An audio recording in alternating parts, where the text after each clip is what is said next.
Oh, we gotta take that off. What's up, dudes? Happy Sunday. I don't know what to do today. It's the 17th or something like that. 17th. Happy Sunday. 17 May. 40 grit here. 40 grit guitars. Yeah, scheduled a live, and I figure we could talk about some guitars and stuff, and maybe talk about that LTD. I got some questions for you guys about that LTD, so we'll go over all that stuff once things get cooking in the chat and everything. But I guess the big thing for the week was the LTD video. So thanks to all you guys that took a look at it and had the comments, and everybody had some pretty cool comments, and I appreciate all the interaction on that video. It was good. Let's see.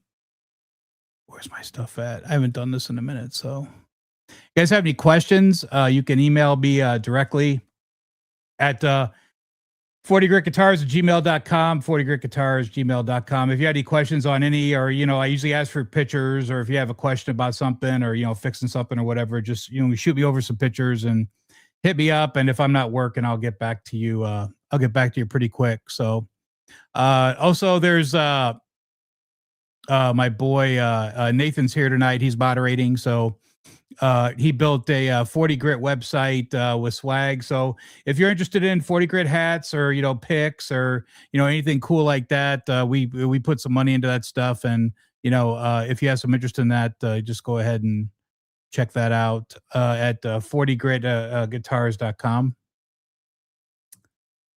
And let's see who is here. Anybody here yet?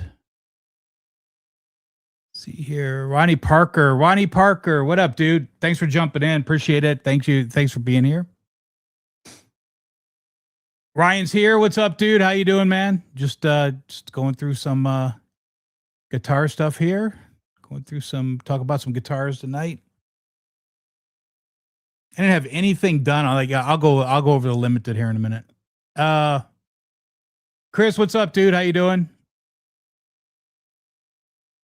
Johnny Rasmussen, what's up, dude? 40, nice to see you. Yeah, thanks for being here. Appreciate it. Metal Cop, what's up, dude? I was just watching your Jerry whatever Allison Shades video the other day. Cool guitar. I bought one of those. I bought one of those once I heard the whisper that Jerry Cantrell. I bought one of those G&Ls when I heard that they were getting ready to tank.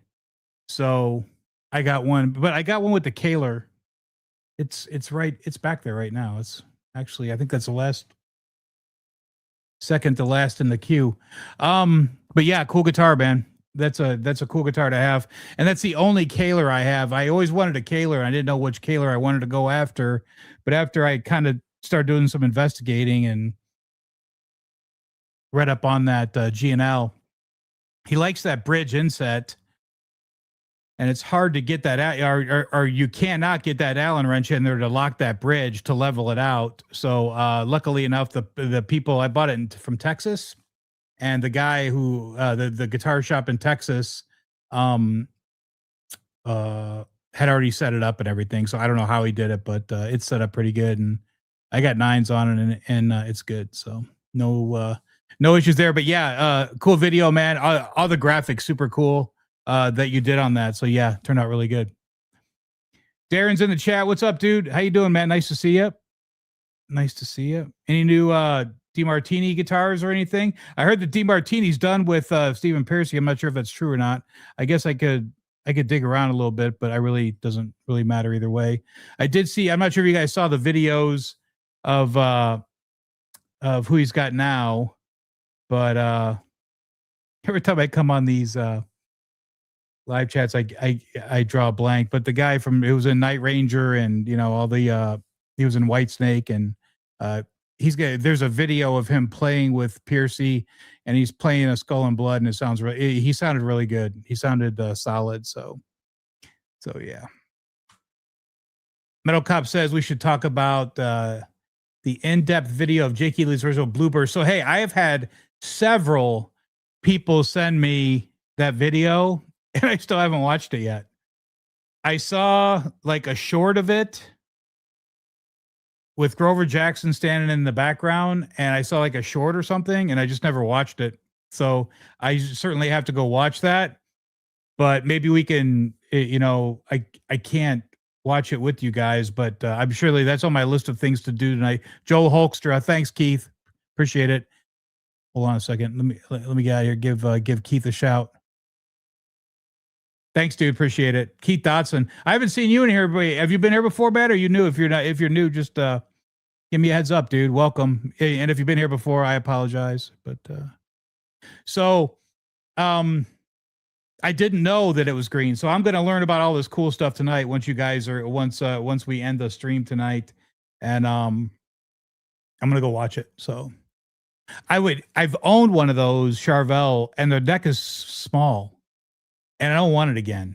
And I've got so many Floyd Rose guitars, and I just don't want that guitar. It's just going to be something to hang on the wall. And not that I don't already have enough, but it's just going to hang on the wall, and I'm never going to touch it. It's just there to, collect dust. So Stu Petty, the guy that you're talking about, I saw that guy. He looks just like Warren. I don't know who that is. So if anybody knows who that is, please comment, because I was just flipping through YouTube the other night and watched a live, and they got this guy on Cavazos or Robin's side of the stage playing with Piercy, who looked just like Warren DeMartini at age 22. So whoever that kid is, man, he's good too. So I'm not sure who that was, but yeah, that's a good video, and that kid can play, whoever that is. So it's cool. So okay. Dartboard. I'm not sure what happened. Maybe a fallout with Jason. There's some drama there. I don't know what the drama is all about, but see, here's the problem. Warren doesn't have to work. I mean, like that's like at the end of the day, Warren doesn't have to continue to be on the road to do that stuff, because you guys all know the story about him. He's, him or his wife are the heir to Eminem Mars, or they're like one of them, so he doesn't, so he's got money. He doesn't have to work. So, I mean, if you didn't have to work, would you? I mean, that's a fair question. But I mean, I've been in that position before, to where I felt like I didn't have to work anymore, being military retired, and then I get really bored really fast. Like I've taken two 6-month runs off, and I got really bored, and I just went back to work. So I'm not sure if being retired is a good thing, but if he's got, he's still got kids and stuff. I think his son may have been at the gig that I went to in LA, but I think I saw him with his wife. But anyways, no biggie. So yeah, thanks, man. Appreciate it. He's lurking, he says. I'm new, but always watch your videos. Hey, man, I appreciate that. I really appreciate it. And thanks for being here. Cool, man. Brad, what's up, man? Evening, everyone. Hello, good evening to everybody. I hope everybody's doing good. Hope everybody's had a good weekend. And let's see here. Younger Warren, yeah, right, man. I mean, it's weird, like, to see that video. I'm like, whoa, wait, who is that, and what's going on? And yeah, so that was a good watch. Whoever that kid is, congratulations. He's cool. Rico B, what's up, man? Hey, now, glad I'm catching your live stream. Yeah, I had, I don't know, a couple, 3 people say, hey, man, when are you going to do a live stream again? And I'm always, I usually work on Sundays, to be honest with you. I work on Sundays and close the store around 6, and I usually am not home. But I went to LA this weekend and spent some quality time with my boy, who's getting ready to move in with his girlfriend and moving out of his apartment. So our bachelor weekends together will probably go on hold for a little while. He's going to move in with his girl. And so I went out and kind of hung out, and, we went and got some boxes, and what else we do? Went to the Apple store. We did some cool stuff. I checked out Guitar Center that had absolutely nothing. They had one of those made in Japan Wolfgangs, and I got to play one of those finally. I don't like the binding on them. They're really like cheap looking, like a cheap looking yellow, unlike the USA. And but that guitar played great. And I was thinking about buying it. I'm like, man, you're stupid. You're going to buy a retail guitar just because it plays good when you got a ton of guitars at home that play good, don't do that. But I got a good story coming up. So, anyways, Metal Cop says, I had the first Blueburst replica I've ever seen, a GMW 2002 or so.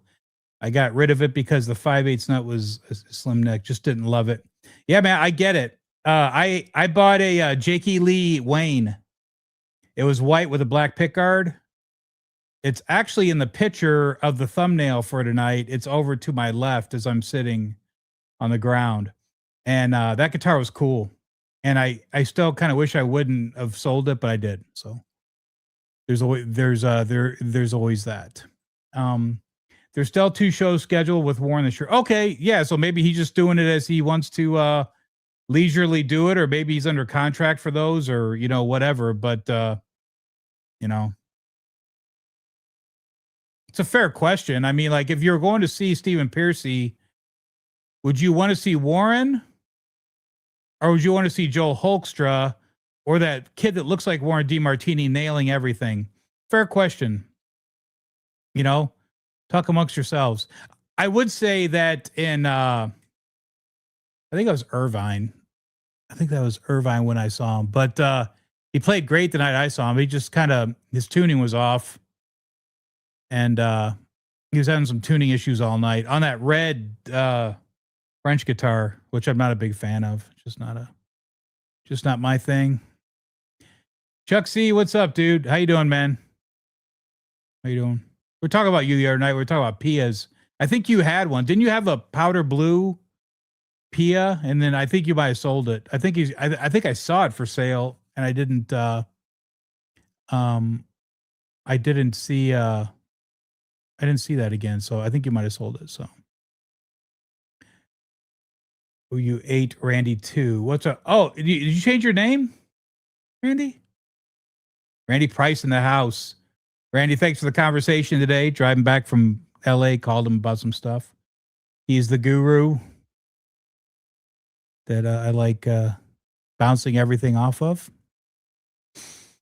Love your channel. Does the PV Wolfgang sound more chimey than your EVH Wolfgang? I will tell you that I have recently got back into the Wolfgangs. I bought a black one, a white one, a red one, gave it to my son, and I bought a USA Special with a single volume, and I will tell you that those PV sound better than the EVHs to my ears. So, and I think they may play better too. So, not that the EVHs play bad. I just like the PVs. I just like the PVs, man. So, PVs, the PVs are cool. Should probably talk about my nonsense from. Hold on a second. Ryan talking to Randy. Oh, there's a big paragraph here. Let's open this one. I'm going to talk to you guys what happened to me. The 420 captain says, hey, bud, I'm new here. I see that you're an EVH freak, too. I am an EVH freak. So am I. I bought an EVH 5150 Deluxe guitar a year ago that I hate putting down. They play great, man. You have awesome guitars hanging in the background. Thank you so much. I appreciate that, man.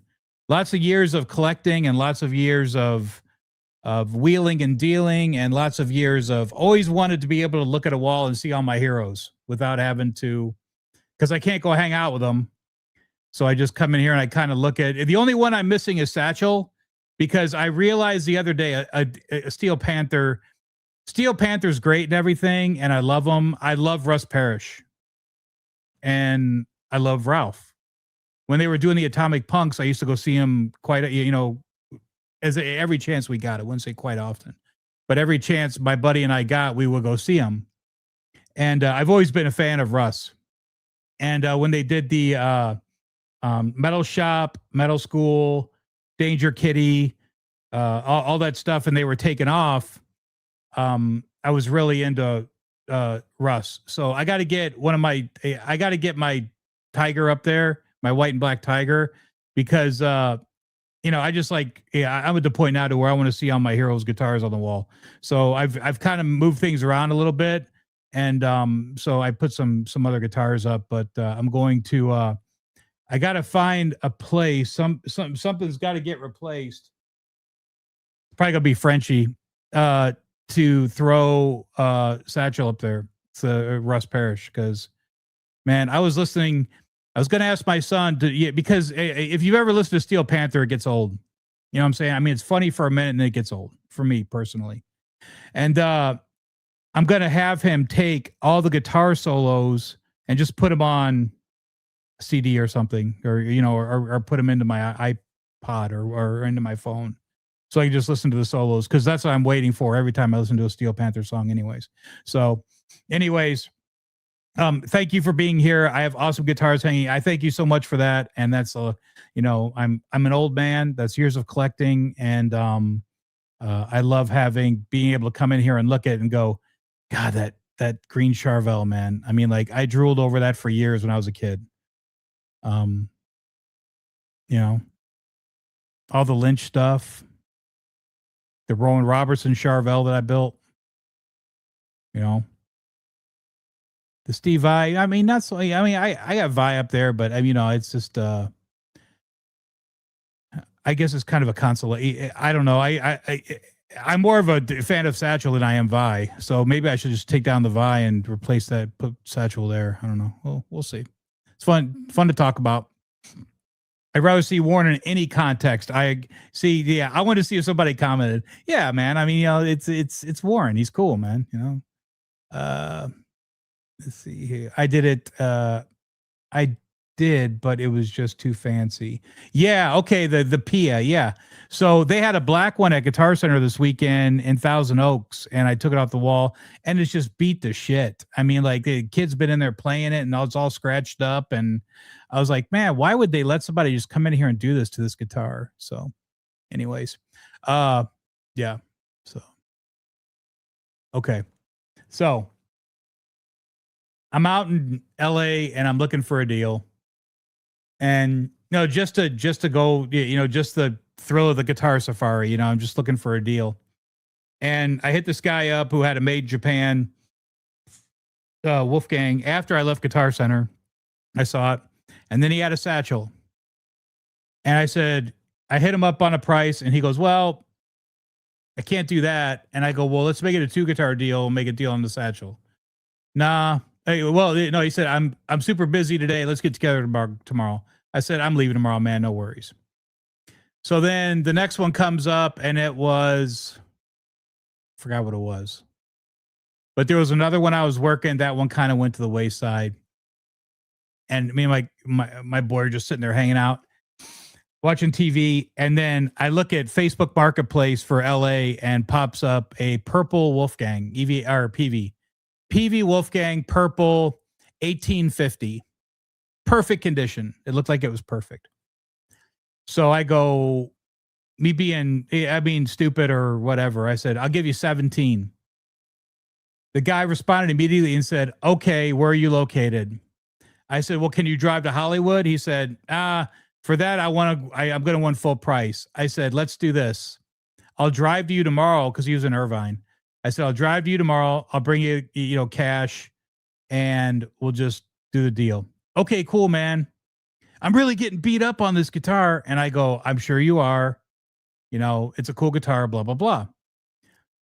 So then here come the text messages. Oh, man, there's a lot of interest on this guitar. Mm-hmm. I'm sure there is. For $1,800, I'm sure there is. $1,850. Oh, man. I don't know if I put it on for the wrong price. I go, I don't know. I'm not going to help you sell it. But I said, well, we already agreed to a number, and if you want to sell it for that, I'm cool. But if you want to continue shopping, or if you want to disregard my offer and continue advertising the guitar, I mean, feel free to. Well, I'm a bass player, and one of my tenants gave me this guitar as a rental payment.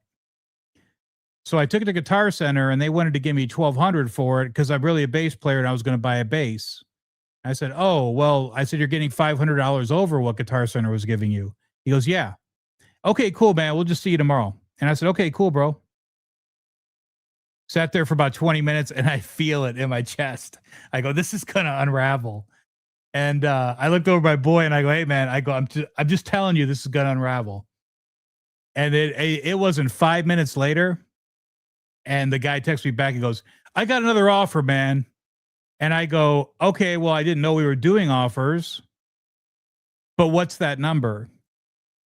And he said, 2,400. And I said, take it. Because if I would have seen that guitar advertised for $2,400 on Facebook Marketplace, I would never have bought it. So I said, take it, go get it. And then he wanted to be my friend and thank me so much for everything. And I just disregarded the rest of his text messages. But hey, so if you're selling something on Facebook or you're selling something on Reverb, do your research before we post the guitar. Because there's people like me out there that even if the price is great, I'm still going to hit you under it just because that's who I am. Because you should always be negotiating. Everything's negotiable in my world.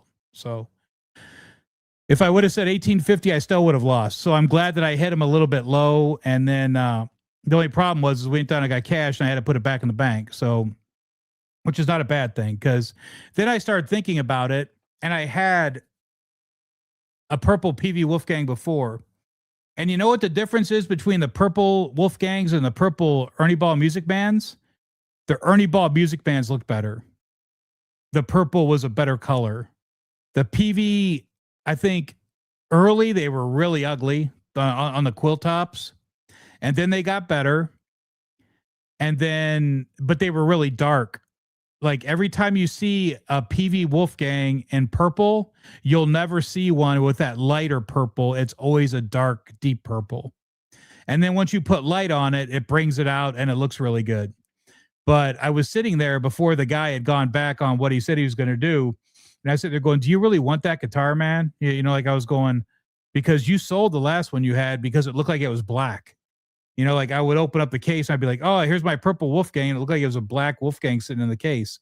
So I just, that was really agitating. So if you go to sell something, do research and then post it. Don't be what's that? Whatever it's called. The term I know, I'm not going to say it, but yeah, like you go back on what you say you're due. Shouldn't do that. It's a bad character flaw. Everybody's saying hello to each other. Resolution, greeting fellow guitar lovers. Hello, correct. You are correct. Lewis, what's up, man? 40 grit. What's happening? Not much. Just sitting here talking about nonsense. Nonsense, nothing. Stu Petty says fight. I don't know if that's about the still talking about the Stephen Piercy stuff, maybe. I don't know. I still want the white Kamikaze 8. It's a good one, man. It's a good one. I would wait because you know they're going to do different colors on these black ones. But we'll get that into that as well. Randy says Warren for sure, of course.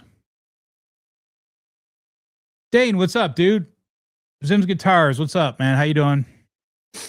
How you doing? Everybody's saying hello to Dane. Darren says, do you still think about the guitars that got away? Do I still? Yeah. One of the biggest ones that I'm wrestling with right now is my Kramer Stage Masters. I had a blue one. I sold to my buddy. Somebody broke in his house and stole it. And then I got a pink one, a perfect one, a single humbucker Stage Master. Single volume, single humbucker Stage Master. And I want one, and I can't find one. And you never see him anymore. But I know a guy who's got a mint one, and he won't sell it. But the guitar I think about the most would probably be the Stage Master. About getting another Stage Master. I mean,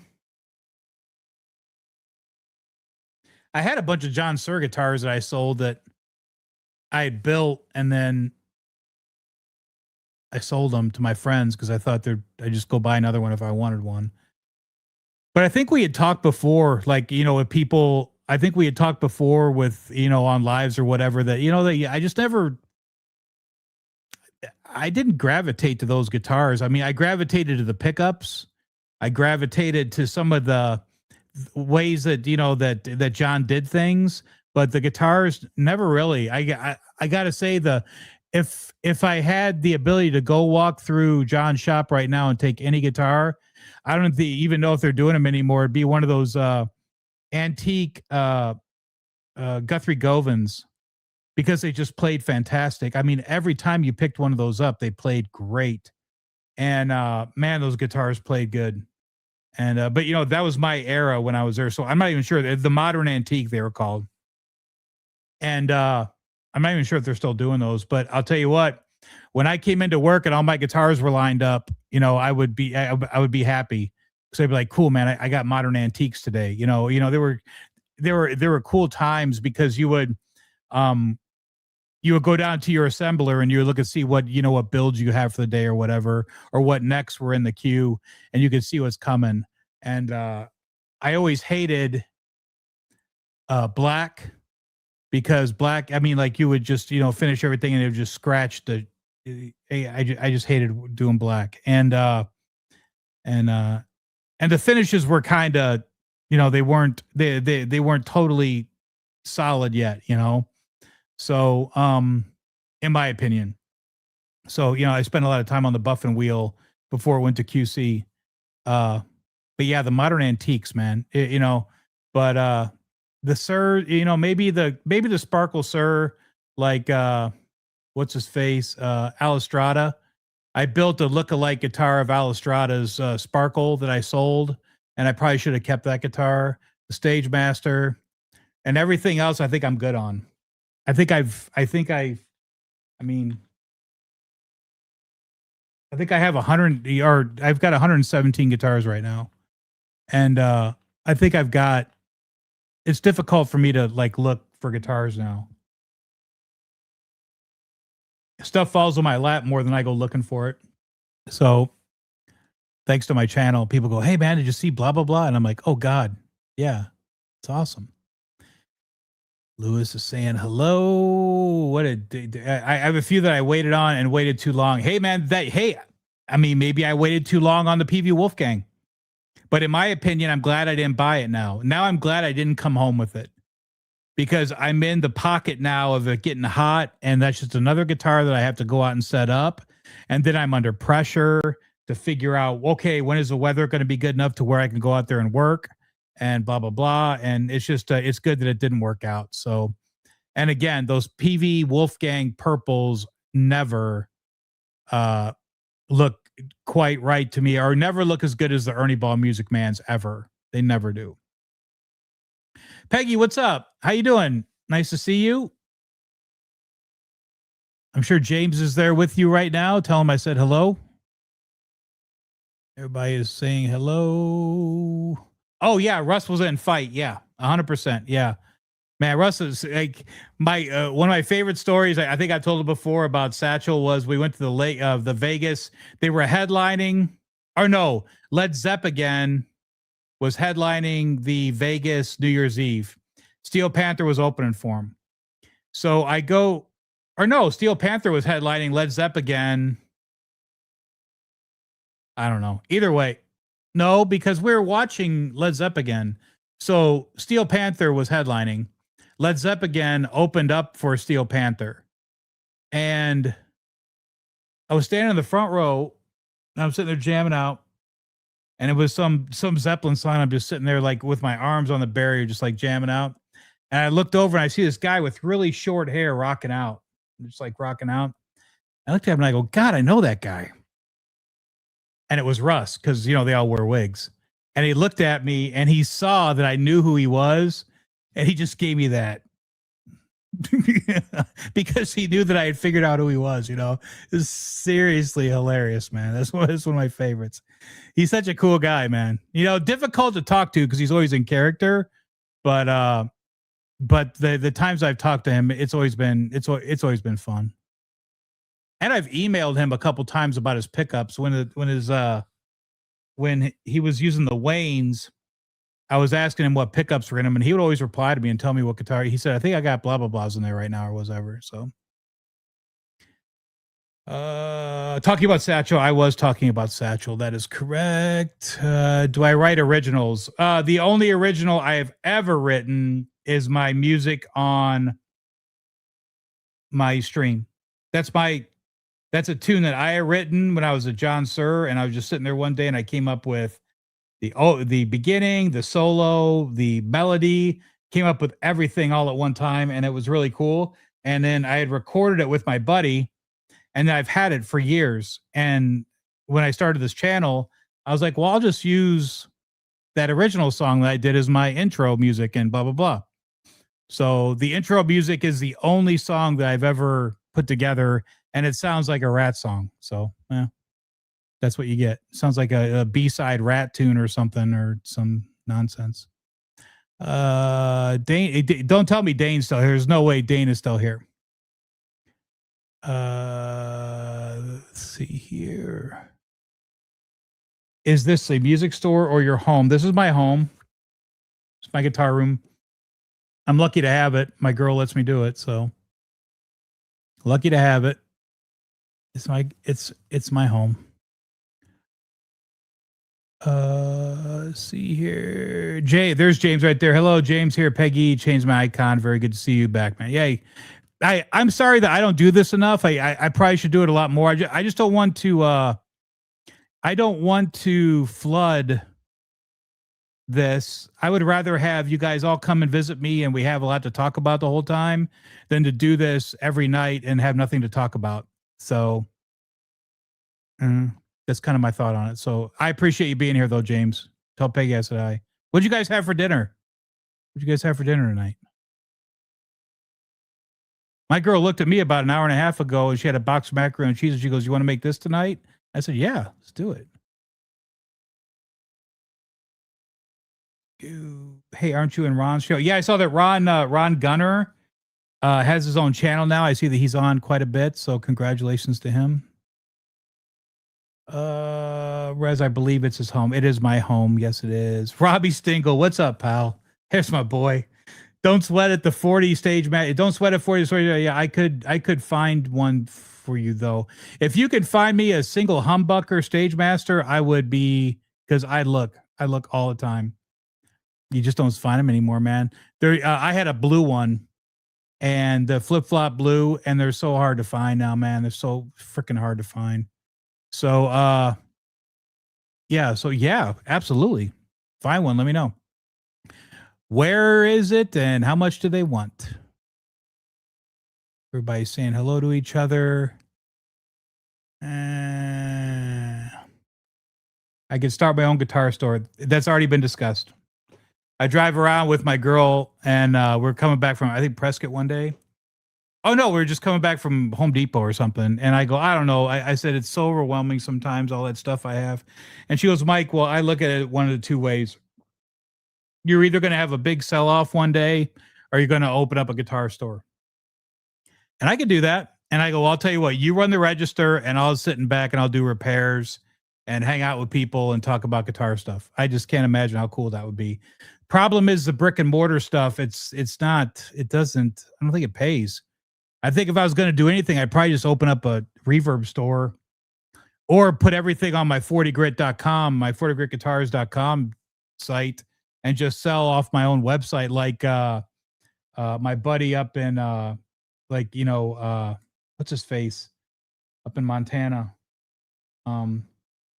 He sold me my Wolfgang. What's his face? Anyways, Chris, oh man, that sucks. I forgot his, but he's got a great site. But yeah, I would probably do something like that. I'm thinking it's coming. I feel it coming sooner than later, because I just think that sometimes it's, you gotta get off, get on or get off. I talked about the PV. Oh yeah. This one, let me see if I can do this here. See if I can do this. Let's see here. Is this it? Oh no, this. Share screen. Wow. No. So we were talking about this the other day. Look at that. So this is that those USA Charvels. This was for sale in LA, and I took a picture of the picture because you can see how thick that paint is, and you see that crack. And this is all DLAM for sure. This is all just floating.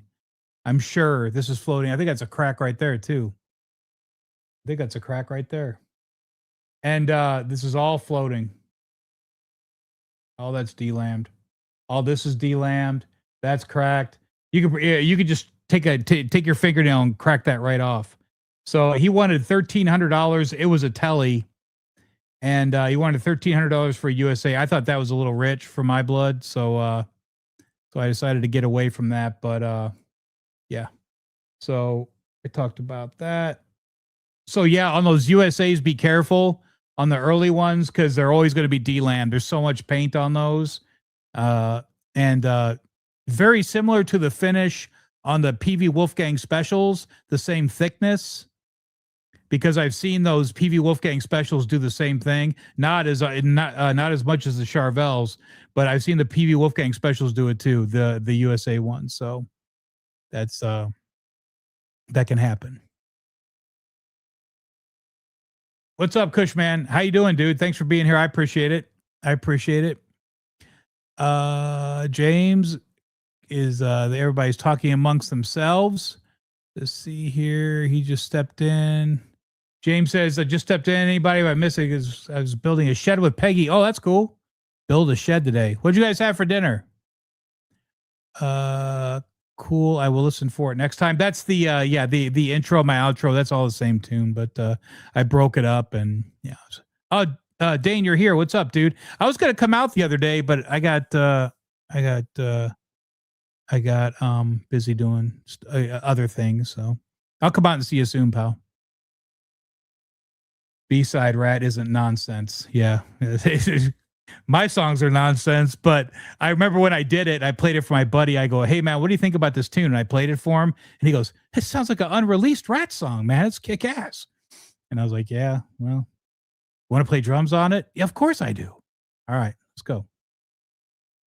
What is it about Bolt On, Smooth Maple Neck, Super Strats of Floyd's that ruin us for the other guitars? I agree, because nothing else feels good. I mean, it gets to the point to where nothing else feels good anymore than home. Home. This is home. This is home. Single humbucker, single volume, home. This thing is amazing. I love this guitar. I love this guitar. And it was such a pain in the ass guitar. So funny. An RTM in it.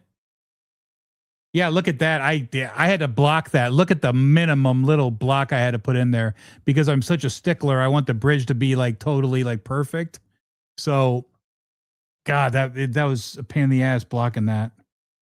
You could get one of those trem stopper things in the back, but it looks like somebody already done it on this guitar and I filled the holes.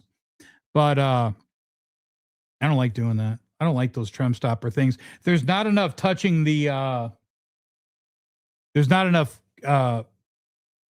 contact there for me personally. There's not enough tone transfer from that little nut, from that little bolt to into the body of the guitar. There's just not enough tone transfer there for me personally. We all got our own way of thinking about stuff. So, nobody's wrong. Nobody's wrong. It all comes down to preference. It's what you like and what you want to do. Let's see here. Zach Thong, what's up, man? How you doing? Thanks for being here. Appreciate it. Let's see here. Oh, they had chicken for dinner. Okay, great. Awesome. Everybody's saying hello. Lewis said leftover pizza. That sounds good. Yeah, we had macaroni and cheese and it was actually pretty good.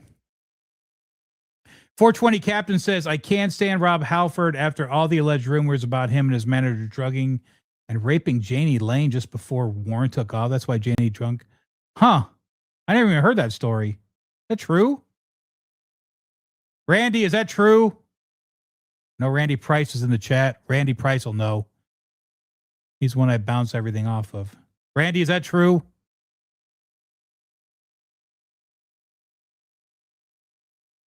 Pesto chicken thighs in the oven now. Wow, that sounds good.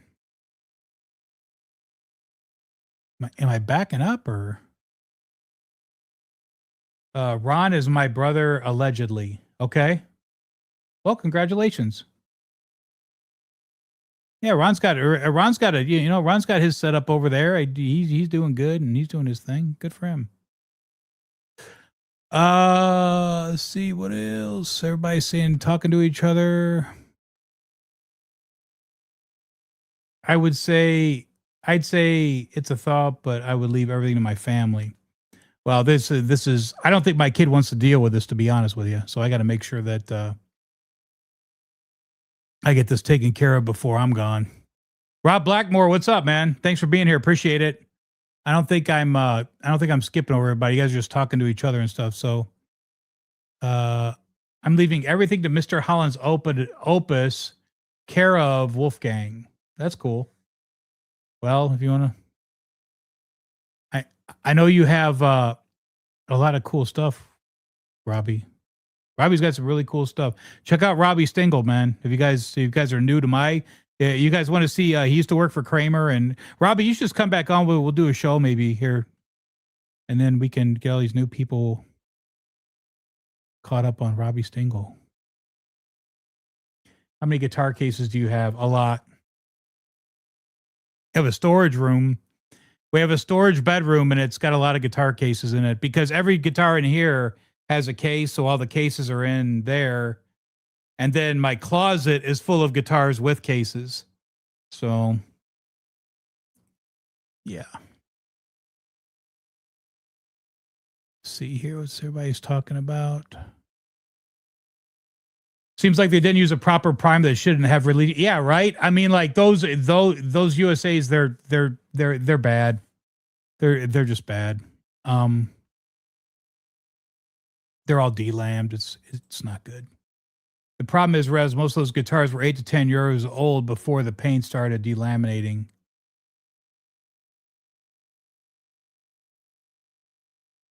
Yeah, probably so. I think that the one that I got, the biggest problem with the one that I got is shrinkage. So it's not like it's nitro to where it cracks and it relieves itself. It shrinks, and that poly doesn't shrink, and then it delams. It's not going to shrink; it's just going to crack, and it's going to delam. So, yeah, I think that sucks. Owlman 1365 guitars rule. Maybe someday in the Middle East will be introduced to the world of music. You never know. Isn't somebody was going overseas to the Middle East to do something? I don't know. Resolution 6270 says I abuse the trem. Make sure you have an original Floyd Rose on there, because if you have an original Floyd Rose, it ain't gonna last long. Those Floyd Rose specials are terrible. Oh, Owlman had lasagna. It's badass.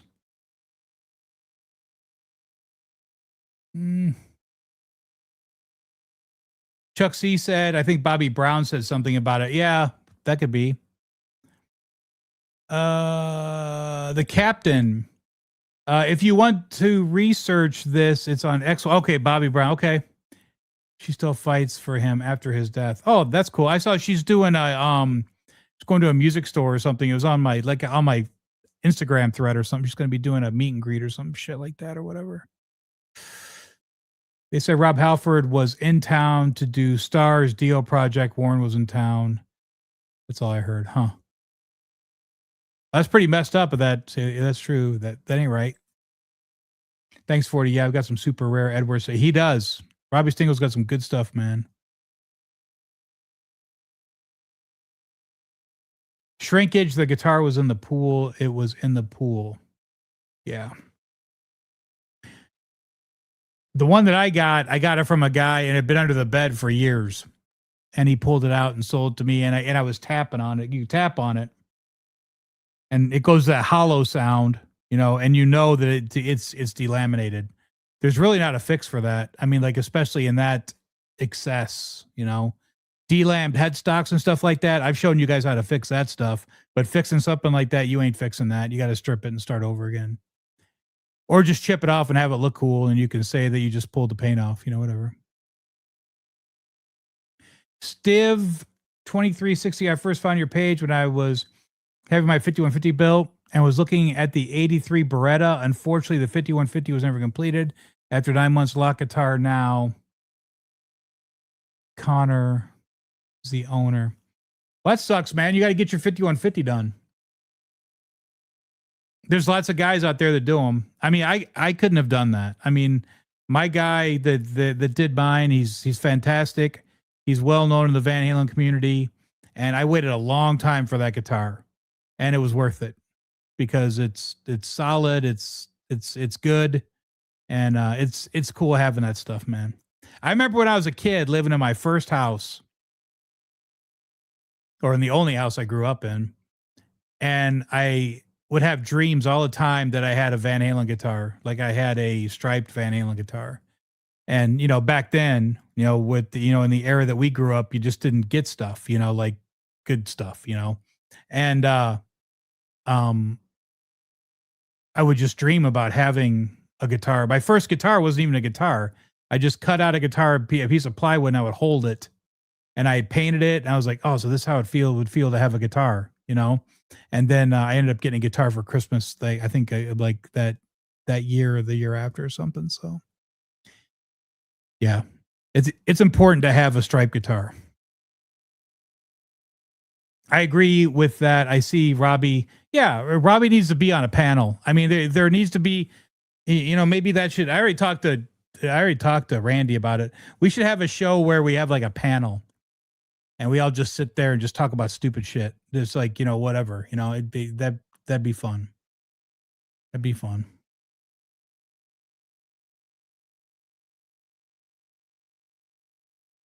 See, Owlman says, big Priest fan, never heard Jani Lane Halford rumors, but I call butthole on that one. Yeah.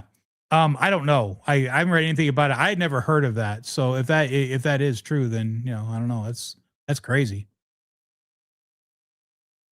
By Tremeza Jackson, it's probably a special. Maybe not. Maybe not. I don't know.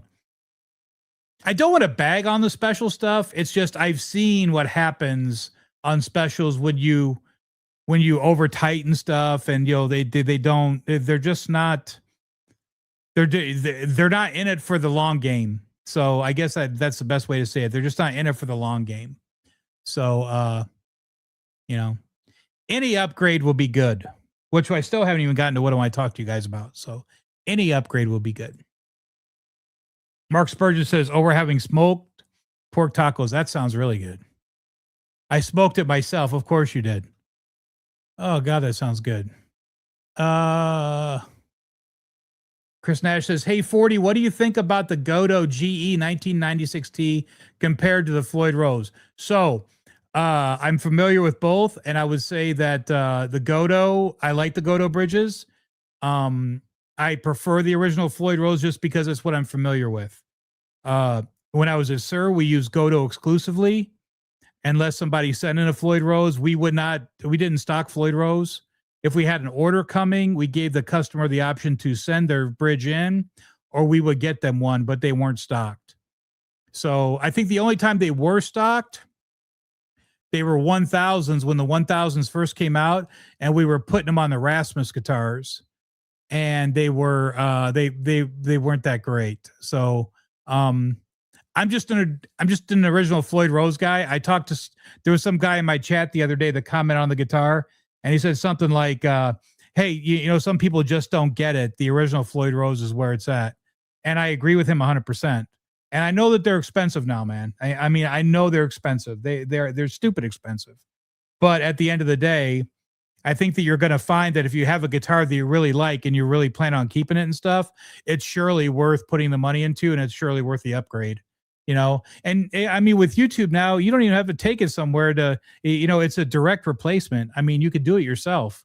You can intonate it. You could just type in YouTube, Floyd Rose install, and it'll show you how to do everything. I mean, like, you know, we're really lucky that, you know, like we didn't have YouTube when, you know, when we were growing up. So, um, it's a lot different now, you know?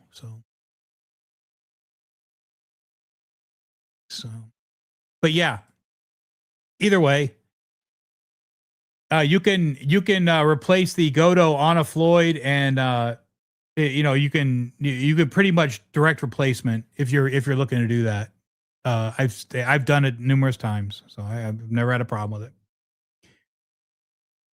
Locke went in the toilet after Chris sold it to Connor. I don't know anything about that. I've never bought anything from Locke. I've looked at Locke about, you know, like just doing a project or something. And I was thinking about buying stuff, but every time I get to the cart, I'm like, oh, what am I doing? And then I get out of it, you know, and I come back in, I stand in here and I look at all the guitars that are sitting here, just sitting. So, Two Guitar Garage. I haven't seen you here before, man. It's a cool name. Just saw your room and immediately showed it to Miss Guitar Garage to prove that there's someone who has a room like mine with almost as many guitars as I have. Well, congratulations, dude. That's awesome. That's good. Thanks for being here. I appreciate. That's a cool name. How many guitars do you have?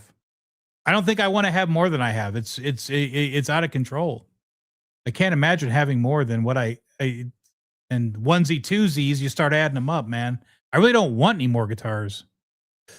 40 Great. Did you happen to check out right? No, I'm gonna watch it tonight. So I've had so many people send me that video, and it's in my. I don't even know why I didn't watch it with my kid, but we were watching that Ronda Rousey fight last night, which is a total. The Nick Diaz fight was awesome, and but I just wish that Ronda Rousey fight and Gina Carano would have lasted a little bit longer. But yes, I'm waiting. I'm gonna go watch that tonight. I have not watched it, and I'm really excited to watch it, and I'm looking forward to watching it. So, but I still won't go buy that guitar. As cool as it looks, as cool as Jakey Lee is, I will not own one of his guitars. The necks are super tiny on those Charvels. It's weird because you buy a Charvel and you're like, oh man, it's gonna be a Charvel neck. And you're like, what is this? What happened? So it just hung on the wall for a couple years and I sold it. I will watch that tonight though. I love Judas Priest until I heard that. Now I can't listen to the band anymore. Man, that's just freaking crazy. I'll look at that tonight too, because I'm not working tomorrow and I'm going to catch up on stuff tonight when I get off of here. This is my $2 bottle of water from Quartzsite, Arizona Chevron, where it's buy one and it's $5, but if you buy two, it's $4. So I'm trying to finish my Aquafina. I'm trying to stay hydrated. 100 degrees out here now. Technically, that's a relic. That's relic. I wonder which one you're talking about. I get behind in the chat. Sorry if I'm behind in the chat. I'm sorry. They're talking about shit. And how do you repair small D-Land on the edge of a Les Paul? Okay, go watch my D-Land video. There's a short. Go watch it. It's simple. Thin super glue, razor blade, and that's it. Just be really nice. Get something. I use microscope glass slides. Put a little bit of thin super glue on it. Take your razor blade, touch it. Put your extreme goggles on so you can see really good. And then find your D-Lam and just touch it. Just like stab it, like on the side where the binding is, or wherever you can get in, you can stab it, and your D-Lam will go away. Go watch my D-Lam video. You can fix it. You can fix that, buddy. Buddy, I started with a Harmony from JCPenney, a black one with a black pickguard. And then I took it up to Dr. Guitar, and traded in my Harmony for a Kramer Aerostar that looked identical, but I just wanted a guitar with Kramer on the headstock. Kramer Aerostar.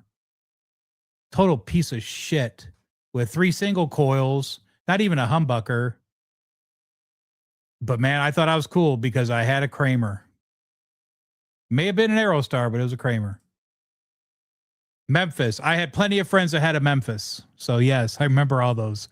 Harmony, Memphis, Series 10. Remember the Series 10s? The Series 10s were cool because they had cool paint jobs, like Twisted Sister paint jobs and stuff, but they called them Series 10.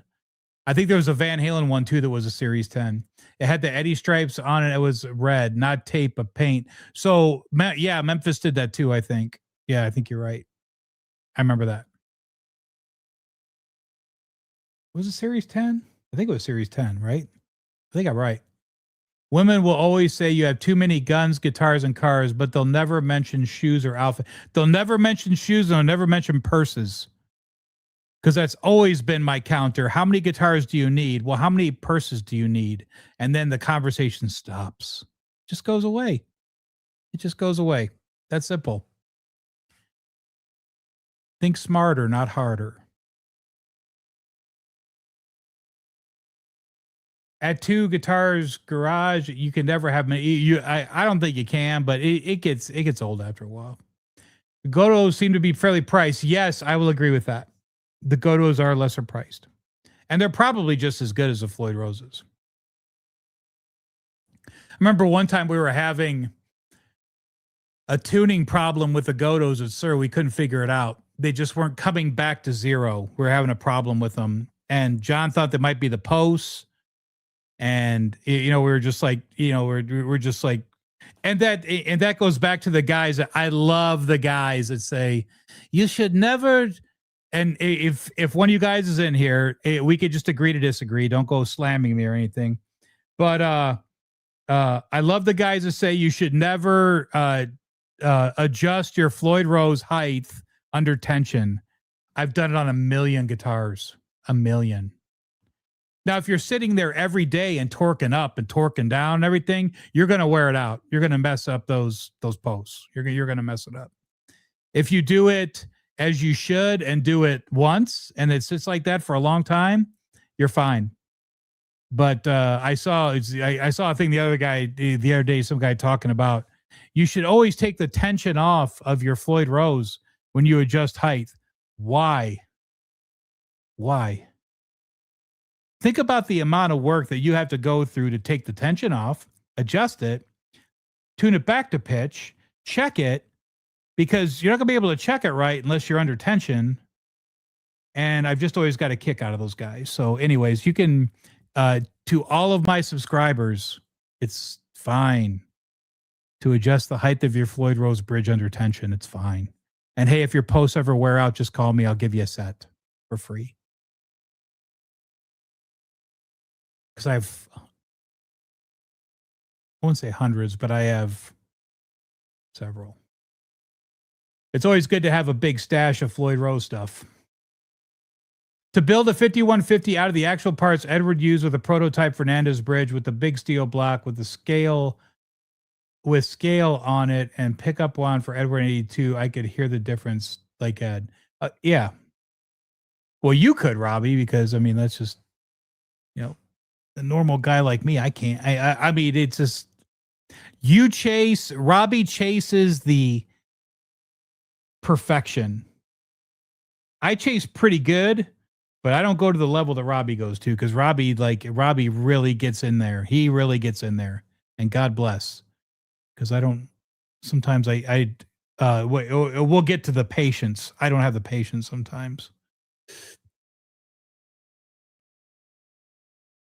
The Godos are great trems, but they don't feel the same under the hand. I agree, Randy, 100%.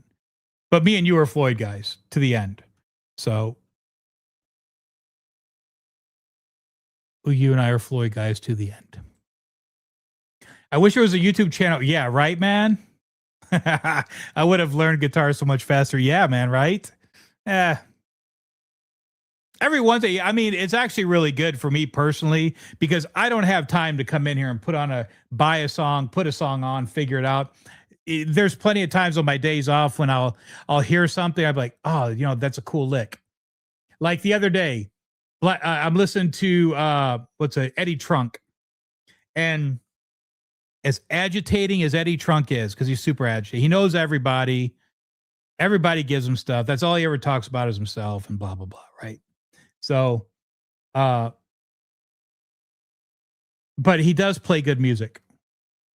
Like he plays good music. The other day he puts on a Voodoo Black Sabbath, and I was like, man, it has been a while since I heard that, and man, what a lick!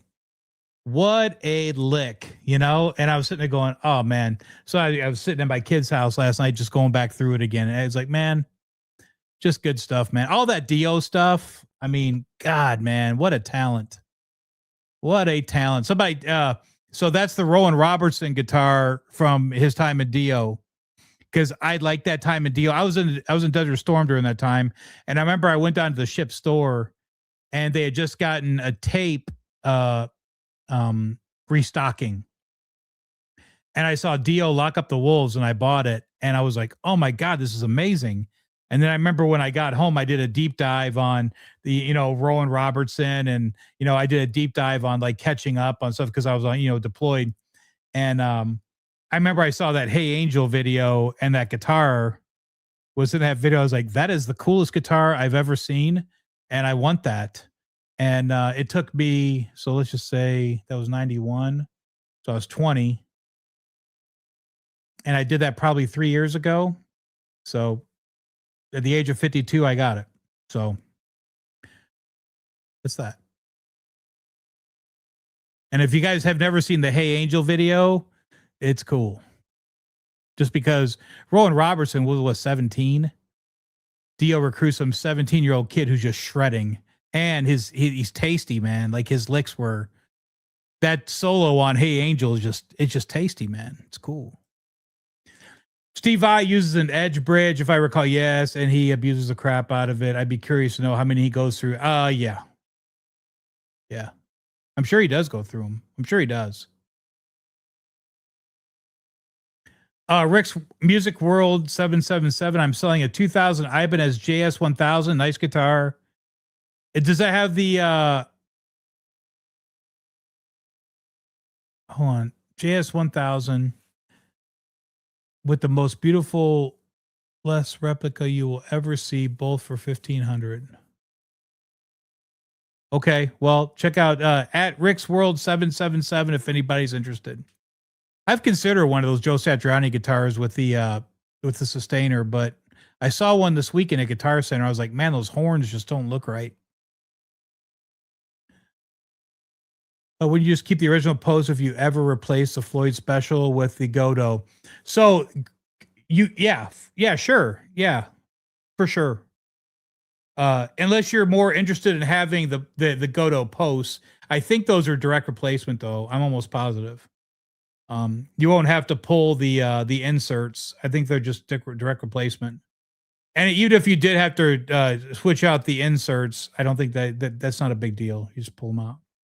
But yeah, those will mount just fine. A Godot will mount just fine on the Floyd Rose posts. James says, "Come on, ladies and gentlemen, let's get some likes in there. Give it for 40 grit." Thanks, man. Appreciate it. Between Paul Stanley and Rob Halford was the guilty as the rumor. Paul Stanley, huh? I don't know anything about any of that. Chris had some stuff made by Kyle, then Donnie Locke. Yeah, Kyle built mine. Kyle's a man in my opinion. He does some good stuff. A 40 grit, I like my 87 Kramer with the original Floyd Rose. Who doesn't like an 87 Kramer? I got an 86 right there. I got an 86 right there. I got the reissue right here. This is the one that I wrestled with, getting the string alignment right. This is the reissue. This isn't as heavy as I remember it being. Man, this thing sounds good with the 59 in it. And it's like it's perfect, man. I mean, I keep the humidity pretty good in here, so this thing plays great. Thin, wide, R5 nut. It's a cool guitar. The bridge is perfect. Blocked. Cool guitar. Turned out great after I wrestled with it.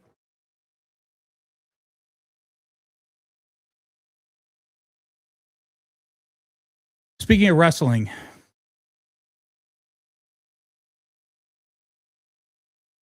all right. So I got home today. I'm going to get behind in the chat. So just go ahead and put a timestamp or whatever. So I wrestled today. I got home and I wanted to like go through some of this stuff with you guys, but so it's not set up. It is reassembled. As you can see from the video, the string alignment is perfect now. And if you look at the string alignment, it's perfect. Like look at the dots. You see how it's perfect? Okay. But then look as you get to the top of the neck, and I'm perfect side to side there, but look at the alignment on the dot. You see how the D is like laying on the dot? It's just it's the same thing as with that Kramer. It just doesn't line up right. So anyways, I kicked it as much as I could. This is not set up. So I'll shoot. I don't know if I'm going to shoot the video tomorrow because it's just supposed to be warm again. But so it's reassembled. I kicked the neck. I got the string alignment good. You guys saw the string alignment on the video. It was terrible. It's just terrible. You know, original Floyd Rose. I put the exciter pickup in it, which is the ceramic magnet. I went with the original neck pickup because I just don't think that I'm going to be doing much with this. As you can see, they're both like, see, they're not leaning anymore. They're both like sitting nicely. They're not like cockeyed or anything in there. The nut is fixed. The nut was kicked way over, but you know, the alignment's kind of funky on whatever. I've seen a lot of posts from people on these guitars to where they're just fantastic. I didn't get one of those. So I'm not bagging on ESP or anything. I'm just telling you, maybe I got a Friday guitar. You know what I'm saying? I don't know. But I do know a guy that can fix this shit. So the only thing that I'm wrestling with right now is the neck angle is ridiculous. I had to really put a lot of neck angle in this, almost to the point to where when I said that I was starting to get, frustrated, I started getting frustrated with this guitar this afternoon because I shouldn't have to do this, man. I mean, like, oh, and look how the bridge is sitting now compared to the way. Let's see if I can get a good angle on that. You can see the edge of it now instead of it being sunk down inside the trem cavity. So I got the neck angle fixed. I did do invisible shim like we did at Sir, but what I think I'm going to do is I'm just going to sand the angle into it because it is basswood, and it probably ultimately is the right way to do it. And I think I'm going to need more neck angle because I'm really close on the pickup, on the string height to the pickup. And I had that pickup mounting system in there. The neck pickup's perfect. It's 7 and 6 fretted on the last fret. I'm at 4/64 on the bridge pickup right now. So, and I have the pickup mounting system in the bridge. I couldn't do it in the neck. It wouldn't go. So I had the pickup mounting system, which added a couple ounces, and then I put the big block in it. As you can see, I changed out the big block, right? I haven't wired the pickup in because, like I said, still wrestling with neck angle and pickup. So the reason why I like the pickup mounting system is because the PMS system is threaded. I can put a pickup in there and thread it into the pickup mounting system, and I don't have to, drill out the ears on the pickup and ruin the pickup. I'm not going to do that to this guitar. So I was hoping to have a video ready for tomorrow, and it's just not going to happen because it's going to take some time to, first of all, to find the time to work on the neck angle on this guitar and get it right.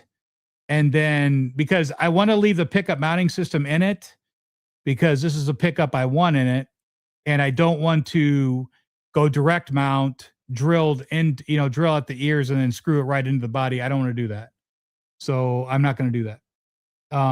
So I will work on the neck angle And whenever I get part 2 of the video up is when part 2 of the video will get up.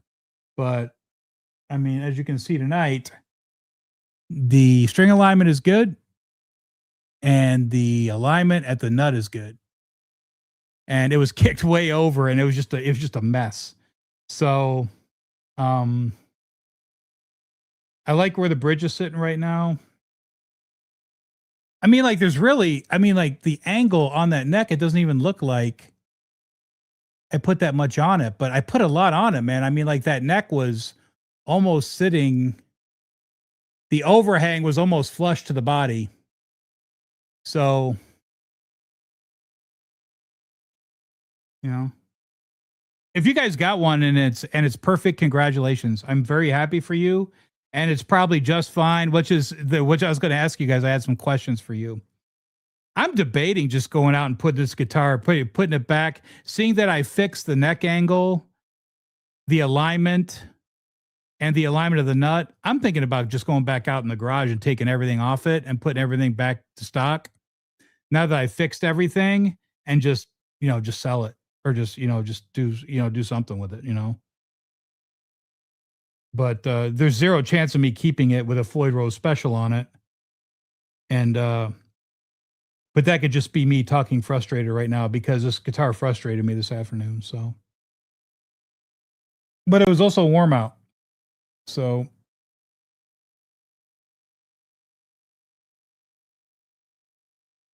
that alignment still looks, it's good enough. It's just a little heavy on the treble side. And like John said, if you're going to have it heavy on the treble side, heavy on the bass side. Have more room on the treble side. That's okay. Zero chance of the string rolling over the side. It's nowhere near like an Eddie Van Halen Music Man or anything like that. But it's purely aesthetic. And when you look at the dots, if I were to move that over anymore, the dots aren't going to be centered on the string. So you see it's just a little bit, it might be just a little bit. Maybe I've looked at it too much today too. That could be, when you look at something too long, it starts to have problems. So anyways, that's the state of the union with the LTD. It looks good. I think it looks good with the zebra in it. And that's the way it's going to be. And I'll figure it out, because I always do.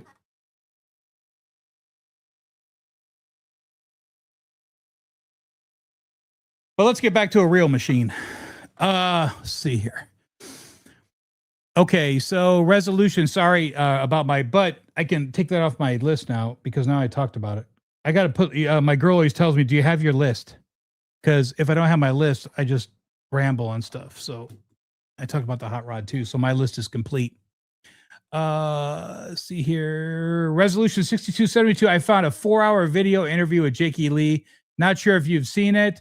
Jake gets drunk about 3/4 of the way through. That's the Friedman 4-hour video with Dave Friedman where they both get drunk. That's a classic. So I think that's probably the one you're talking about. And Dave Friedman's just sloppy drunk. It's awesome. It's amazing. I'm somewhere between 45 and 50 guitars and 20 amps. I'm officially done. I have 6 basses, 2 amps, and a full drum kit. That's awesome, man. That's kick ass. Yeah, I think I have too many guitars, but I guess you can't have too many, so I don't know. I get one and change the neck. What? Oh God, what guitar are we talking about? Go. I think your Mother Nature is not 105 in the past few days. Yeah, it's supposed to be. It was 90 when I got home today, and I went out in the garage and I was out there for a couple hours, like working on that guitar, and it was time to hang it up. So I hung it up. They're all hanging in my home studio. I play them regularly. I work from home, so I get bits of time. Good for you, man. Yeah, I don't work from home. I wish I could. My girl works from home. You have a lot more free time when you work from home.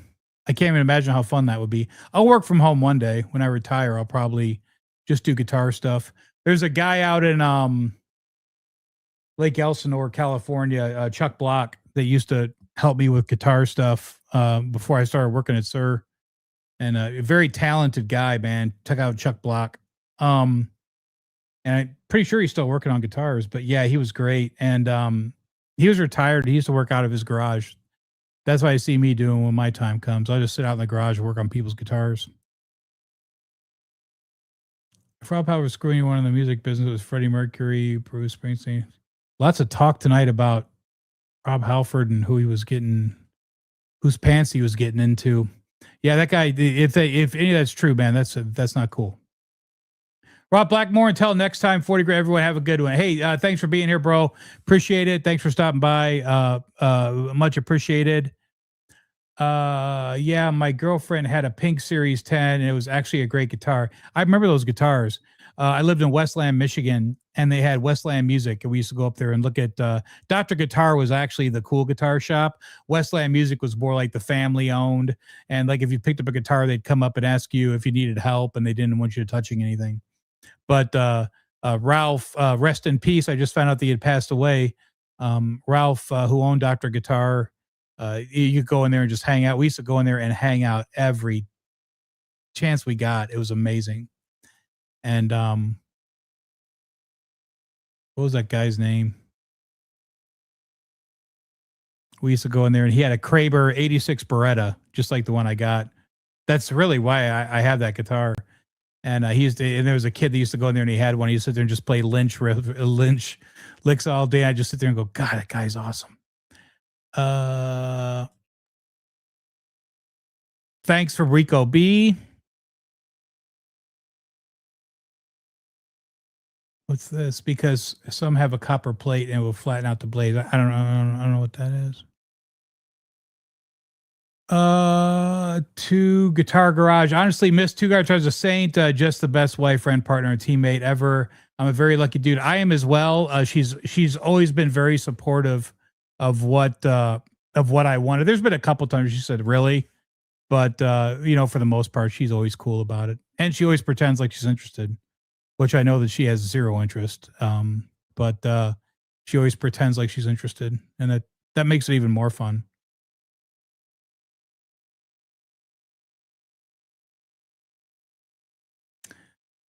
Is that Jiggy Lee video the one you did? Yes, I think that's the one that they're talking about. It was rough, man.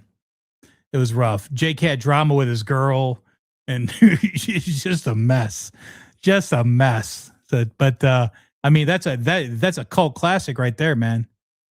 That's a cult classic. It's a cult classic. Yep, exactly. I just saw it last night. I think that's what you guys are talking. They polished off the whole fit. Buddy, I think they polished off a little more than that. I mean, that goes on and on and on. Like at the end of the show, like Dave's face is just like beet red. It's hilarious to watch that. I love it. I love it. I love it. I love it. 40 grit ripping it tonight. 59 views. 59. Oh God, I hope I have more than that. There's a bunch of how many people? 50 in the chat right now. Thanks for being here. Appreciate it. 50 in the chat. No more Kramers for me. Buddy, I got a lot of Kramers, man. I have a lot. I do that. What model LTD is that? That's the new GL, the George Lynch 200K that came out with it just came out in black from the NAMM show. We've all been waiting for it to show up, and it finally showed up, and we were thinking it's going to be a great upgrade platform. It's been nothing but a pain in the ass for me, but I'll figure it out. Plus a couple of nice motorcycles, stable of mountain bikes. That's cool. And a small herd of skis and snowboards. Variety is a spice of life, and we play a lot. That'd be cool to have snow. We don't have snow in Arizona. I grew up with snow, though, and I got to be honest with you, I don't miss it. Standing in the neck pocket angle is tedious. It is tedious, and I think that's the route I'm going though, because I'm not taking out that pickup mounting system, so I'm just gonna have to put more angle on the neck. So I'm gonna have to take out my. I've got some rework to do, which is all right. I've got nothing but time. I've got nothing but time when I have time. So Stu Petty says, "Great show, Mike. Thanks, bro. Appreciate it. I haven't been on in a while. Hopefully this one lasts a while. Hopefully everybody just go watch this for a while and then, and then just start emailing them and go, hey, Mike, it's time for another live, just like somebody did not too long ago. I'm like, all right, I'll get on. I just get caught up with life. I might be interested in buying that LTD. Let me do some research. Okay, if I end up selling it, you will be the first in line. If I continue to... everything's fixed now. I'm just going to put the original stuff back on. And, if I can't get the neck angle right on it, I'm going to, I think I'm just going to move on. Get on or get off. I'm off. Speaking of getting off, I'm off to walk my dogs. Good night, 40 Grit and everybody. I don't know if you'll still be on when I get back. Well, I don't, what time is it? I don't even know what time it is. 7:52. So I've been on for 6:30, 7:30, almost an hour and a half. Okay. Lewis, thanks for being here, pal. Appreciate it. Have a good walk with your dogs. By saying goodbye. Are those LTD Lynch nicks the same as the regular? No. So I compared that white one that's hanging right there is the ESP. That's the real deal. And there's a difference in the neck. The LTD is flatter, more flatter feeling on the back. So more shoulder on the LTD and less shoulder on the ESP. That's my opinion. So I could go get that measurement tool and be cool like that and check and show pictures of the back of the back of the profile, but you'll just have to believe me. Jordan Bowen 6136 says, I'm new here, but do you have any vintage Kramers? Yes, I do have vintage Kramers. How vintage do you want? I've got an 83 Beretta in the closet.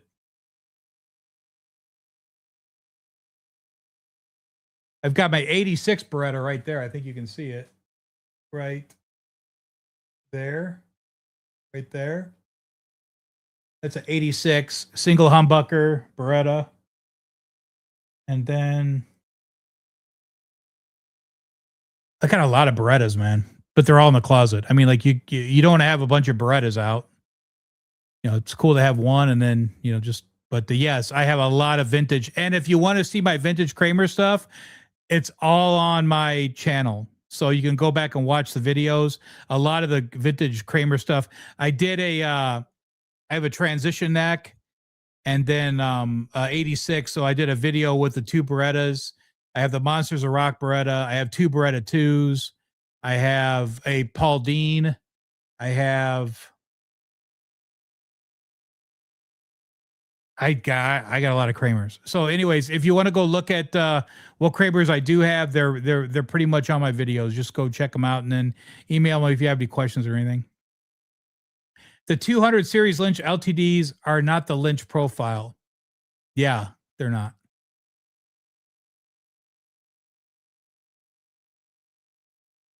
The width, the width isn't right either because I have real estate on side to side of that nut, and I have nothing on the GL 200K. So there's no extra real estate on the GL 200K. So the older 600 series and the Desert Eagles are the Lynch profile. So I think you're right about that because I have the 600 MT.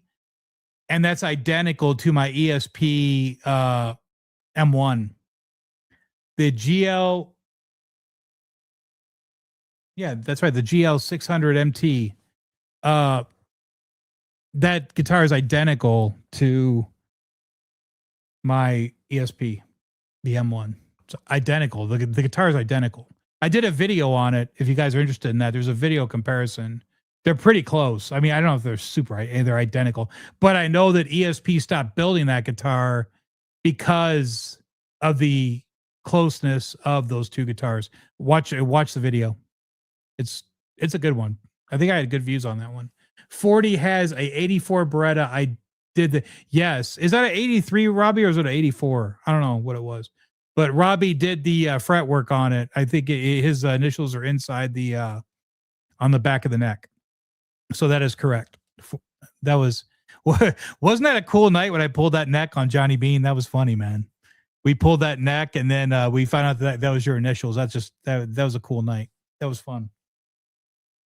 Good memories. My wife has no more rule now, quality over quantity, or I'll end up with 100 as well. Yeah, I agree. I think it's gotten to the point to where I have more quality over I have more quality guitars. Oh, I wanted to do that too. I forgot to do something. I was out there with him. I'd like to get an idea what my average is. My average cost is, which is easy to figure out. I just gotta do it. So, LOL. I just found the video that has the LTD GL200. Okay, so yeah, I did a video on. Yeah, I did. Maybe you're talking about my video or somebody else's. I don't know. I just did it though. Miss Garage said, really a couple times, but she is really supportive and also pretends to be interested. Just the best. Yep, I agree. 100%. It's fun when they pretend and they care. What single coils do you like in the hum single or a hum single with a JB? I like the Aaron Orton, which is stacked. And if I go with a single, the PG 50, the Performance PG 50 is Warren DeMartini's single coil that he used for years. So if you're going after a single coil, Contact Performance guitar, you can get a PG 50 from them. If you're going for a double stack single, I like the Aaron Orton. And that's really all if I have a single,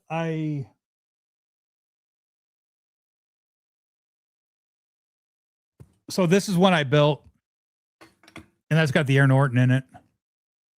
So 3-way, Switchcraft, EVH. Like this, God, man, this thing is just freaking, this guitar is amazing.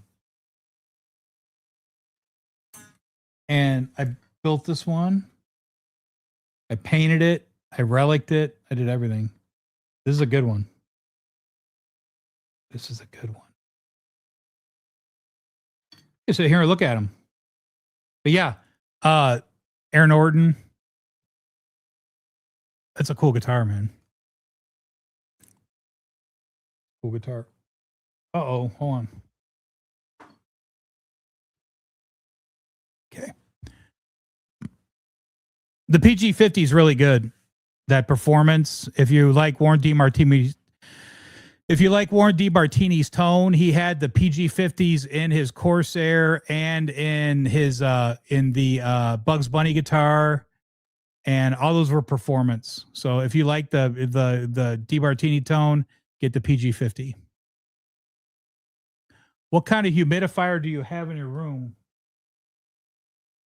It's one of those German ones. I got it off of Amazon, and I've never had a problem with it. The thing works great. It's awesome.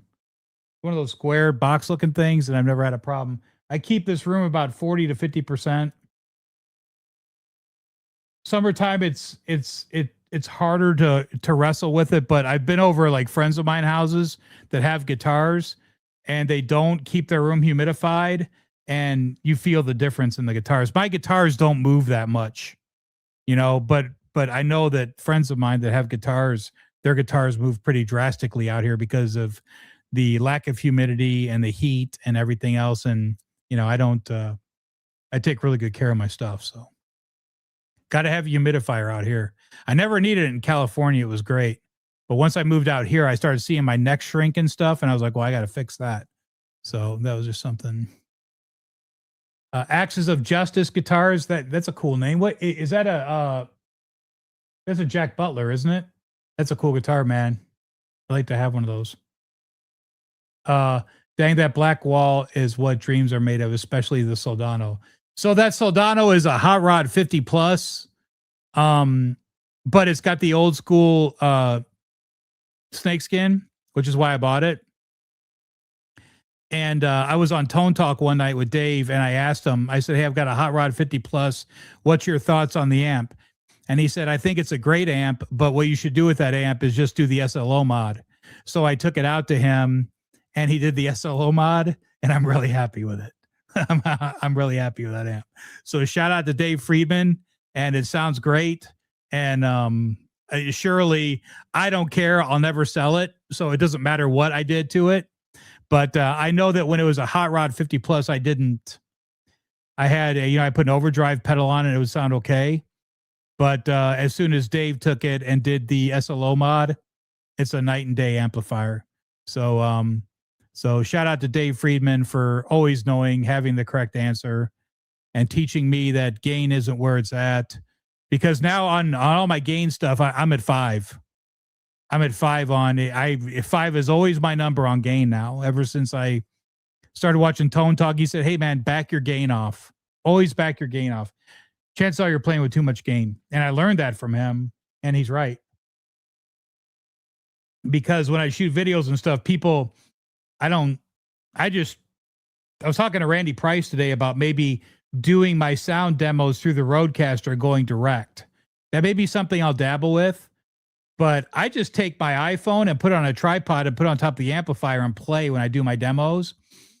And people are like, what are you playing through? It sounds awesome. I mean, I'm just playing through an Iconic EVH, and I got it dialed in, so I mean, it's I think it sounds really good. I think it sounds fantastic, but I wish it would sound better. And I might look at that. I might, for my videos and stuff, but something to think about. Yeah, the top pickup is fine in the LT. The top pickup is fine in the LTD. I replaced with a JB anyway. Stock. Okay, the stock pickup is fine in the LTD. I'll replace with. Yeah, hey man, JBs are always good. JBs are always good. I was going after the exciter on this one because Lynch and the ceramic and the distortion and all that stuff. I just wanted to have something, period correct in there to where it sounded cool. It's going to sound cool. I haven't even tried it yet. And to be honest with you, it's probably going to be a minute because I'm dead set on not working on guitars tomorrow. I got to go back to work on Tuesday, and I'm not going to do it. I'm not going to do it. I'm wrestling with myself right now, but I'm not going to do it. What do you think of the new Charvel Jakey Lee Pro mods? I think about getting one. The USA ones are about $3,000 to $4,000. So, hey, you can make any guitar play good, and that guitar is going to play good. Okay. Because the bridge is, that guitar is going to play good. Mine played fantastic. You know what I'm saying? You're going to have to do very little to get that guitar to play good. Okay. You can make any guitar play good. I am surely not a guitar snob, because there's guitar snobs out there that would never even buy a GL 200K. You know what I'm saying? And I've bought plenty of lesser expensive guitars and done upgrades on them. Yeah. I mean, like this one. Made in Mexico, DeMartini. Plays just as good, if not better, than my USA. But I switched out the hardware to black. And this one had really good blood drips. The blood drips now on the Made in Mexico suck. Like if you go to buy one of them now, the blood drips suck. This one was really good. So that's why I bought it. But I have a USA in the closet that I just not even touching, because this one plays fantastic. This is Made in Mexico. I'm surely not a guitar snob at all, because I know a guy that can make him play good, and you can make any guitar play good, because all you got to do is, this one plays good. You can make any guitar play good, because all you got to do is go on YouTube now and say, hey, I bought a Jakey Lee or Jakey Lee setup video or whatever. And then I would lube the nut. I would put your gauge of choice on there. I would lube the nut and adjust the action, and off you go. Those DiMarzio pickups are cool. I'm pretty sure they put the DiMarzio pickups in the Made in Mexico ones, and it's got a JB in it. I mean, it's a cool guitar. So what do I think about them? Yeah, I think they're great for people that don't want to spend a lot of money on a guitar, because you can make any guitar play good. So, or if you know, or hopefully everybody has somebody that they know that, which takes me back to my early streams when we all need to know we needed to know a guy that knew how to work on a guitar, because I'll never use his name, but there was a guy in San Diego who everybody went to because they thought he was good. And now in hindsight, he wasn't good. And he would take your money and they wouldn't ask you what you wanted. He just did what he wanted to do, and that's not cool. That ain't cool. So, and you know who you are. Speaking of vintage guitars, why don't we ever see Kramer Strikers around? That was the second guitar I haven't seen one. I see them on eBay all the time, man. Go on eBay, go on Reverb. They're on there. One will pop every once in a while. The Strikers were the lesser expensive. You had the Aerostar, then the Striker, then the Focus. When you start getting into the Focus series, the Focus were like good guitars. The Strikers, the Aerostars, those were plywood. The Strikers legitimately were plywood, and I'm pretty sure the Aerostars were as well. But back then we didn't care about what the wood was. We cared about the logo on the headstock that said Kramer. And if you had one of those, you were cool, or at least you thought you were cool, So, last year, a nearby Guitar Center in Maryland had an amazing 2008 ESP Skull and Snakes, Snakes and Skulls. I had to play it a few times. Unfortunately, it got stolen at some point. Real wide, but great neck. Yeah, I had one of those, and I sold it. Just not my thing. That paint job. That guitar wasn't my thing. I had one. I got it for really cheap. I think I got it for like $800, and it was an ESP. And I don't miss that guitar. Sometimes you have the guitars you miss that you probably shouldn't have gotten rid of, but then sometimes you get rid of a guitar and you're like, I don't miss that one. Which takes me back to the PV Wolfgang, and I'm really glad I didn't get that guitar. Somebody else is really happy right now that they got that guitar, and God bless them, because I don't want a purple PV Wolfgang. They just don't look good.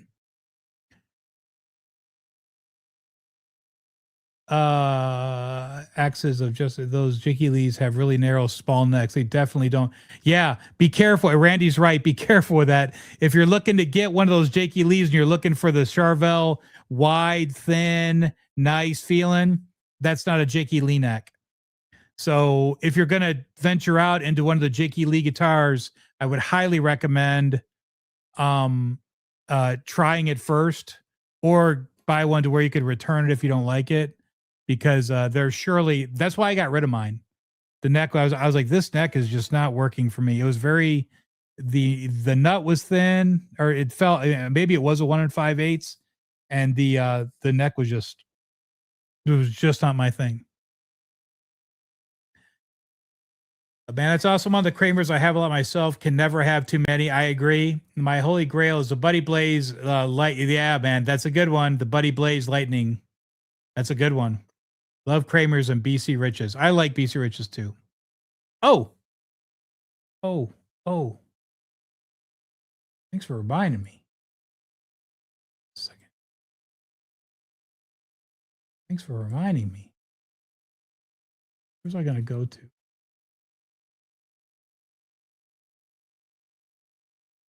Where was I going to go to tonight? Here we go. All right. Where are we at?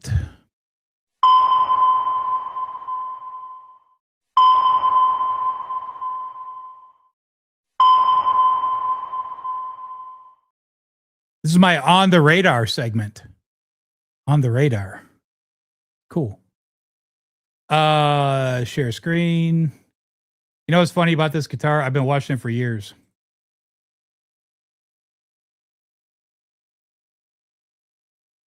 Come on. Been watching this guitar for years. $800 price drop. This guy had this for $4,000. I hit him up. He's in Minnesota, whatever company this is. What is it? Who's the seller? The Shred Den in Minnesota. I just can't. I just don't know about the paint job, but I know that he had it for $4,000.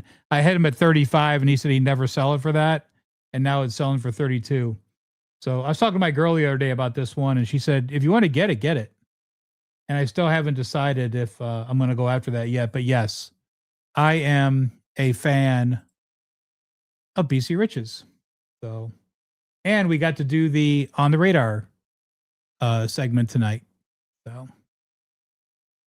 So thanks for your comment. I certainly appreciate it. Where am I at? Let's see here. Okay. Because strikers were made in Korea and not near as liked as yeah, I agree. Yeah, they were not the go-to, but they were for the guys that didn't have, they just wanted a Kramer and didn't have a lot of money to put into it. And that was certainly me. I plan on building my own EVH Bumblebee one day. Yeah, man, that's cool. That EVH is that Bumblebee is a Charvel. That's one of the Charvel art series. The rest, the Circles guitar is a EVH, but that's the first one. Oh, sorry. That's the first one with the clear coat. And then the EVH, the Van Halen one, I replaced the pickguard because I thought that looked cool. And then but that Bumblebee is a Charvel.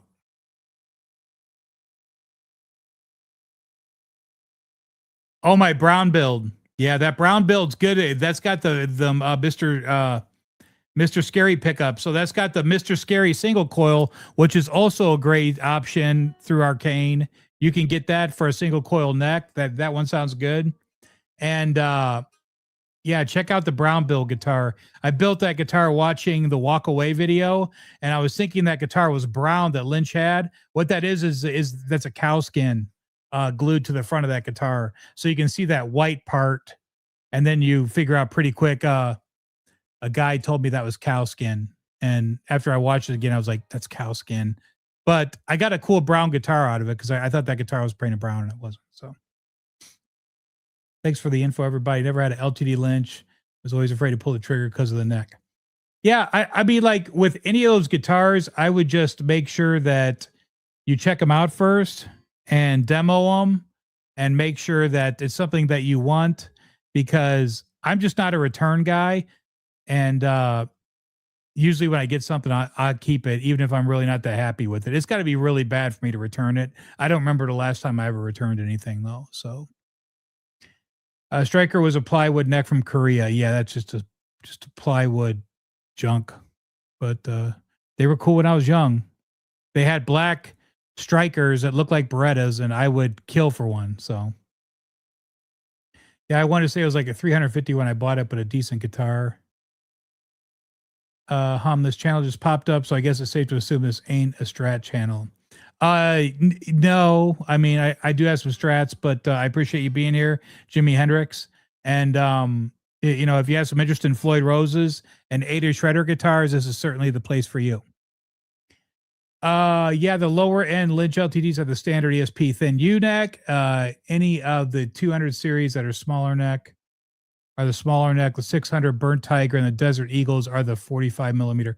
Yeah, my Burnt Tiger is badass as well. Shout out to Dane at Zim's Guitars, who I got that from. Yeah, that's indeed, that is my Jack Bettler. It is easily my favorite import, besides my G&L Rampage. I have a G&L Rampage import as well, and I love it. So congratulations. That's a cool guitar, man. That's one of you. I mean, I'll probably end up with one of those one day. I just gotta I just have to find the right one for a good price, because everything's negotiable. It's true the majority of guitarists play with too much gain. Yeah. Hey man, Dave Friedman, I mean, has taught me so much, and I don't even know. I mean, I don't know if I know him, but I know that I've been in his shop, and hey Dave. And had some cool experience. Had a cool experience with him a couple times, and he's a really nice guy and very smart. And I just love when he talks, because my ears are surely listening. So, shout out to Dave Friedman. Love the guy. What's your take on 24 and 3/4, 25 and 25 and a half as scale length differences? Well, 24 and 3/4 is Les Paul, 25, 25 and a half. That's standard scale. And I'm just not a 24 and 3/4 scale guy. I've got Les Pauls. I feel constricted, here. And it just feels like home when I pick up a Strat. So, or I pick up a Strat, or I pick up a Strat, I pick up a Charvel. I feel like I'm at home. When I pick up a Les Paul, I feel awkward. So I do have them, but yeah, that's where I'm at on that. But again, I mean, like, everybody's got their own thing, man. You can't sit there and say, "Oh, it sucks," or can't say, "I don't like." You can say that you don't like it, but do I not like it? No, I don't not like it. But if I was going to a gig, see, this is how you figure it out. If you're going to a gig, what are you grabbing? I'm grabbing my green guitar that I built. That's the number one that's going. I might take my gold top Les Paul just because it's cool looking with my Doug Aldrich pickups in it. And I'd probably take my M2 guitar, which was always my gigging guitar. I mean, we all got our broken in tennis shoes, I mean, that's the ones you're going to take, you know which ones you're going to grab. So, hi, I'm late. Well, better late than never. Thanks for being here, pal. Jimmy Biter, what's up, man? We we're just talking about you today about the synergies and all that stuff. And I end up modifying all my guitars, even USA ones. Can't leave anything alone. Me too. I mean, I molest them badly. So, but I mean, like, I've never had somebody come in and go, "Why did you do that to your guitar?" The majority of the people that have come over or played one of my guitars, like, "Man, this thing plays great." So I've never had somebody,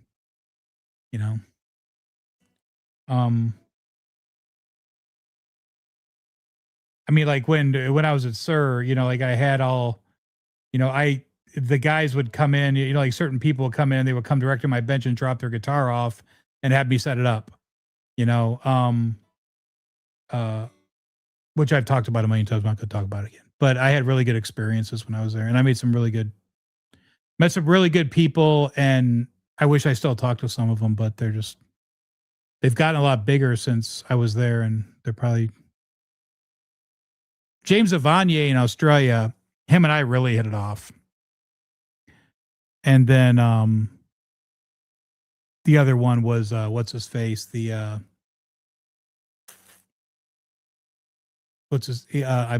drawing a blank, but yeah, the two guys I hit it off with most was James Avanier and what's his face? I forgot his name is.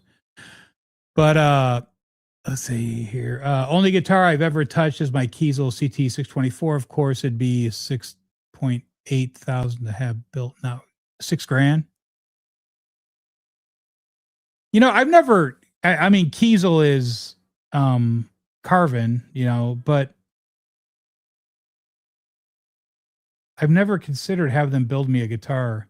I've heard good and bad from them. I've seen good and bad from them. So I don't know. Well, first of all, it's just not my thing. So really, I shouldn't even be commenting. Only guitar I've ever touched is my Kiesel 62. Of course, it'd be. Well, if you touched it and it got better, then that's good. Was the J Frog bones on the wall built by Garcia? No, that's one of the.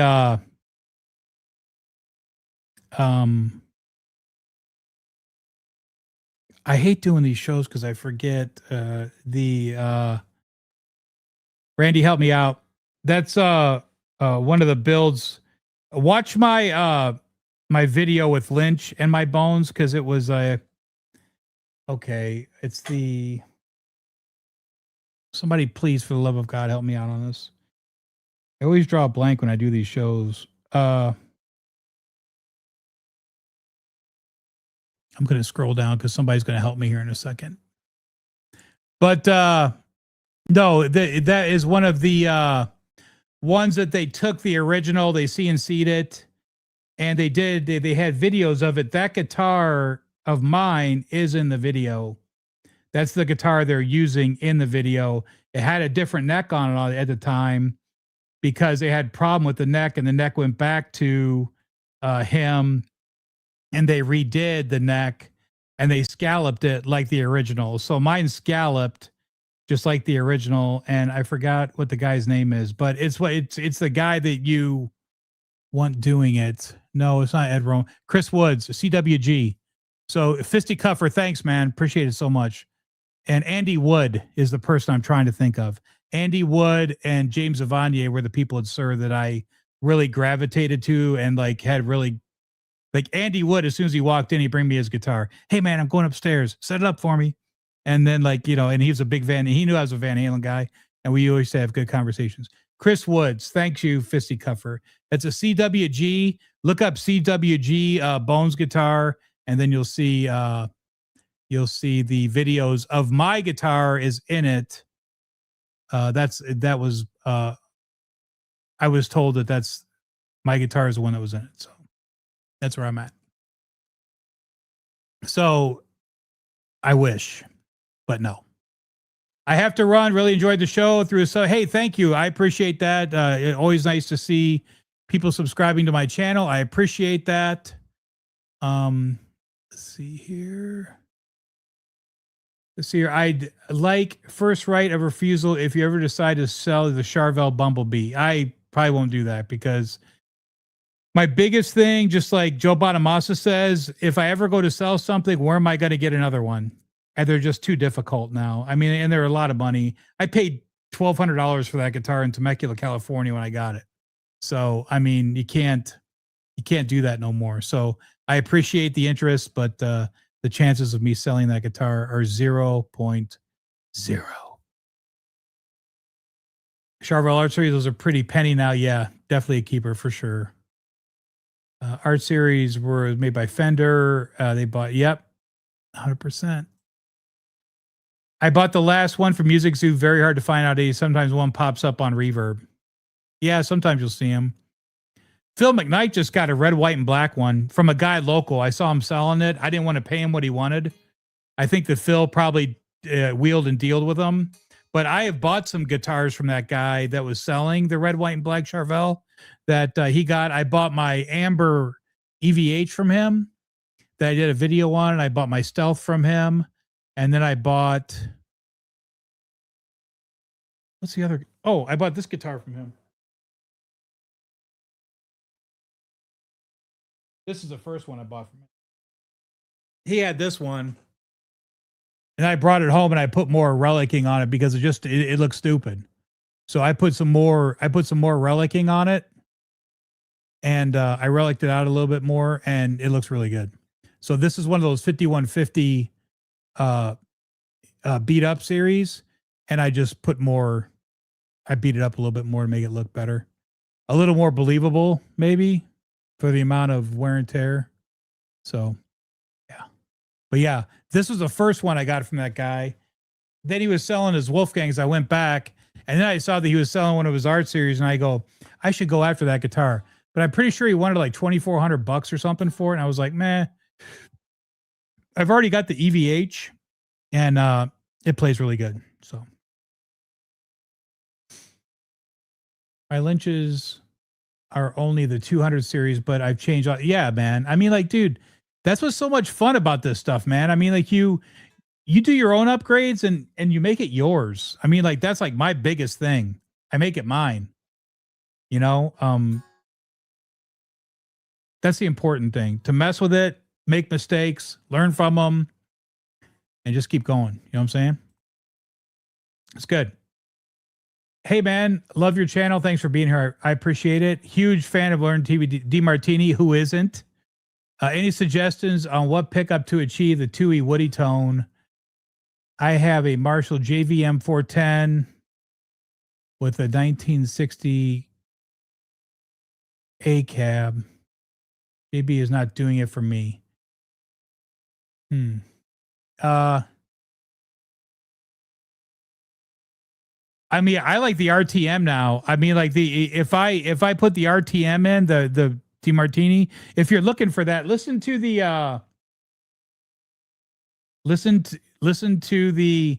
Hot Rod guitar on the Lynch build that I just did. Okay, on the lunch video, I bring the hot rod into it, and I put an RTM in that. The RTM's one of my favorite pickups right now. So I like the RTM. I like the to achieve his chewy woody tone. So now, if you're talking about the neck pickup, his original chewy woody tone would be the PG50, the performance single coil that he uses, that he went to, like the detonator time frame, or even before detonator, which what was that album? It was or was it detonator? I think that's when he went to more the single coil stuff, was detonator. So if you're looking for that, the PG50 is a great single coil pickup. You can still get that from Performance. I do like the RTM, his new pickup, the Radistonius Maximus, and the JB was always Warren's pickup. So, but that's what I always recommend the RTM. Randy doesn't like them. My buddy Randy, who's on the channel, he doesn't. He's not a big fan. But for me personally, they always sound good. So I think that the JB and the PG50 are always a good mix. And I will say that the RTM and the quarter pounder are a good mix, like on the new DeMartini guitars. But if you're looking for that detonator single coil sound, that's the Performance. So hopefully I said that enough. That BC Rich is sick. Hopefully you get it. But for 2,800. Yeah. So yeah, I mean, I'll just let it sit. I just don't know. I always like it when I show my girl a guitar and she goes, yeah, I like that one. If she says she don't like it, I usually don't go after it unless it's just something I gotta have, Yeah, the Synergy stuff, from the conversation I had with Randy today, that Synergy stuff ain't too good. There's some problems with that stuff. Chris Woods, thanks. Hey, Fisticuff, thanks again, bro. I draw a blank on these. I don't know why, because I'm always really good with names and stuff, but as soon as I get on here, I jack it up. Hey, dude, Andy Woods was so cool. I mean, like it was so much fun when Andy came in, because he would come directly to my desk. He'd drop his guitar, be like, hey, man, set it up. Oh, okay. Okay. And he'd go upstairs and he'd do videos. And he'd come back down and I'll set his guitar up for him. He goes, man, it's great. And then James, like I said, James Avanier would come in, and he called my setups immature. Because he said that he said it was because it was for the guys that wanted their guitar to play good, to where they weren't wrestling with it. You didn't have to work for it. And it was funny how his theory was on that. He was like, okay, man, give me an immature setup, and I was like, okay, cool, man. So I would set it up really good and dial in the springs, the bridge tension, everything, like to my liking. And he always loved it. It was cool. I had a couple of Ed Roman Quicksilvers a long time ago. Nice guitars. I don't think the Ed Roman stuff was as bad as what everybody thought, but I think that Ed Roman just got a bad name for himself, because he was just kind of like charging a lot of money for stuff that just kind of weird. So Peggy and I seen Joe Bonamassa in Nashville. Hey, man, that's cool. I'm a big Joe Bonamassa fan, not for his music. I'm a fan for his collecting. I watch him and I watch how he does stuff, and I love everything about Joe Bonamassa. I'm not really a big fan. I mean, he's a great player and everything. I mean, what's there not to like about him being a player? But I mean, like, I like Joe Bonamassa for different reasons. I like him because he's a collector. The way he talks, he always throws great morsels out for you to grab and run with, and it's always cool to listen to him. So. Chris Nash Guitar, there used to be some really cool stuff on their website. I don't know what we're talking about. What's the deal with the single polka White Wolfgang you have? Has there been a walk around on that one? You know what? I don't think so. I could do that. I got that last May. I've had that guitar for a year. I got it, and the guy had bought it in May and then sold it at the end of May. I got it off Reverb. And excuse me. I got that at the end of May, and I got it, and it was just, the frets were just all sprouted, all It was a mess. And I took it to my buddy at Atomic Guitars because I don't like working stainless steel because I don't want my tools getting worn out. And so I'd rather pay Tim to do it. And because I just don't like doing, for those of you that know my channel, I don't like working I don't like working on frets. I'll do it. And I'm pretty good at it, but I won't do it for other people. I'll do it for myself. So, but stainless steel, no. But I should probably do a video on that because that's a cool guitar. Black back, white front, cool headstock for the custom shop, the big EVH logo on the headstock. And that guitar plays, I got that tuned to pitch. And man, that guitar plays good. That guitar plays good. That guitar plays good. Thanks for Seahawk 29. Thank you for the idea. I need to shoot a video on that one. Anyone recently try the new USA? Yes. It's still hard to believe they're no longer made in Germany. I shouldn't have gotten rid of my 84. So that's a whole other topic. That's an all-night topic. I'm struggling with Floyd right now because come back from California, Arizona, my lips are chapped. So the finish on the Floyds are still having problems with them because I'm seeing it. I just got a satin bar the other day and it's all like, you can see the metal through it's just, and I emailed them. They didn't even respond, just because Floyd Rose is Floyd Rose. They're going to do whatever they want to do. I have 2, 4, 6, 8, 10, 12, 14. I have 14 Floyd Roses under there right now. Because my buddy told me a couple of years ago to start buying them because they're going to go up, and they went up. And now I haven't had any problem. Randy had some problems with the Floyd Rose nuts. I buy Schaller nuts from Germany. The Floyd Roses, I've had no problems with them yet. So the new ones with the new saddles and all that.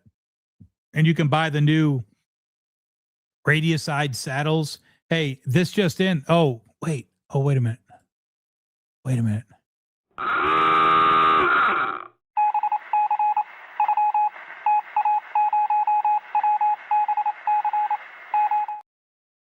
This just in.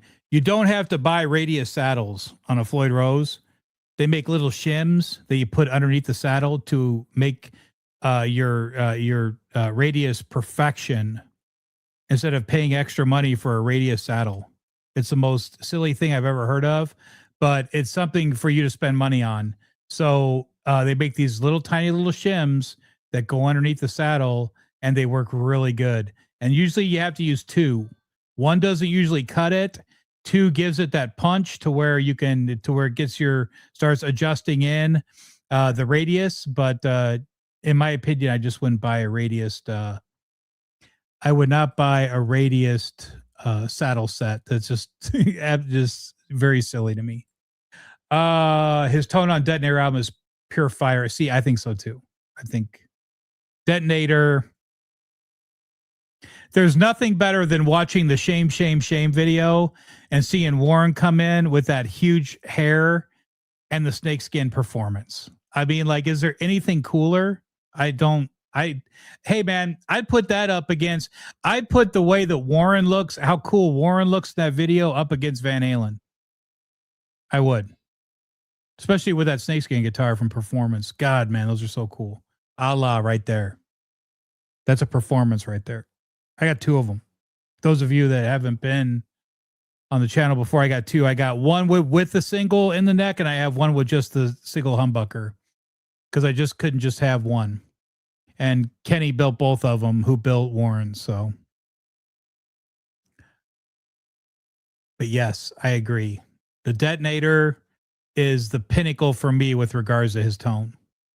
You can still get original Floyd's H85 is Tagasu, not newer ones. Actual Floyd Uplander has them too. Yeah. So Robbie is the Floyd Rose original guy. He knows a lot about that stuff. I'm sure that Robbie would have no problem with you contacting him and, for further guidance with regards to original Floyd stuff. He knows a lot about that stuff. I'm all prototype Fernandez 82 myself now. The Invader is a very good pickup as well. Yeah, I just don't like the look of the Invader. I struggle with. I struggle with that. So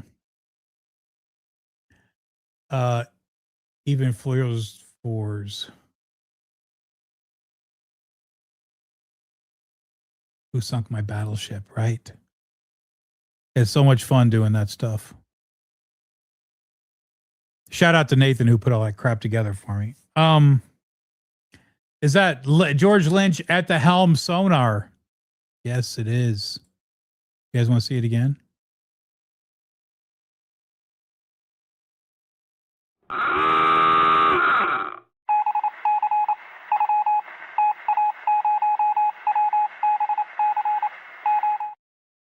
Breaking news.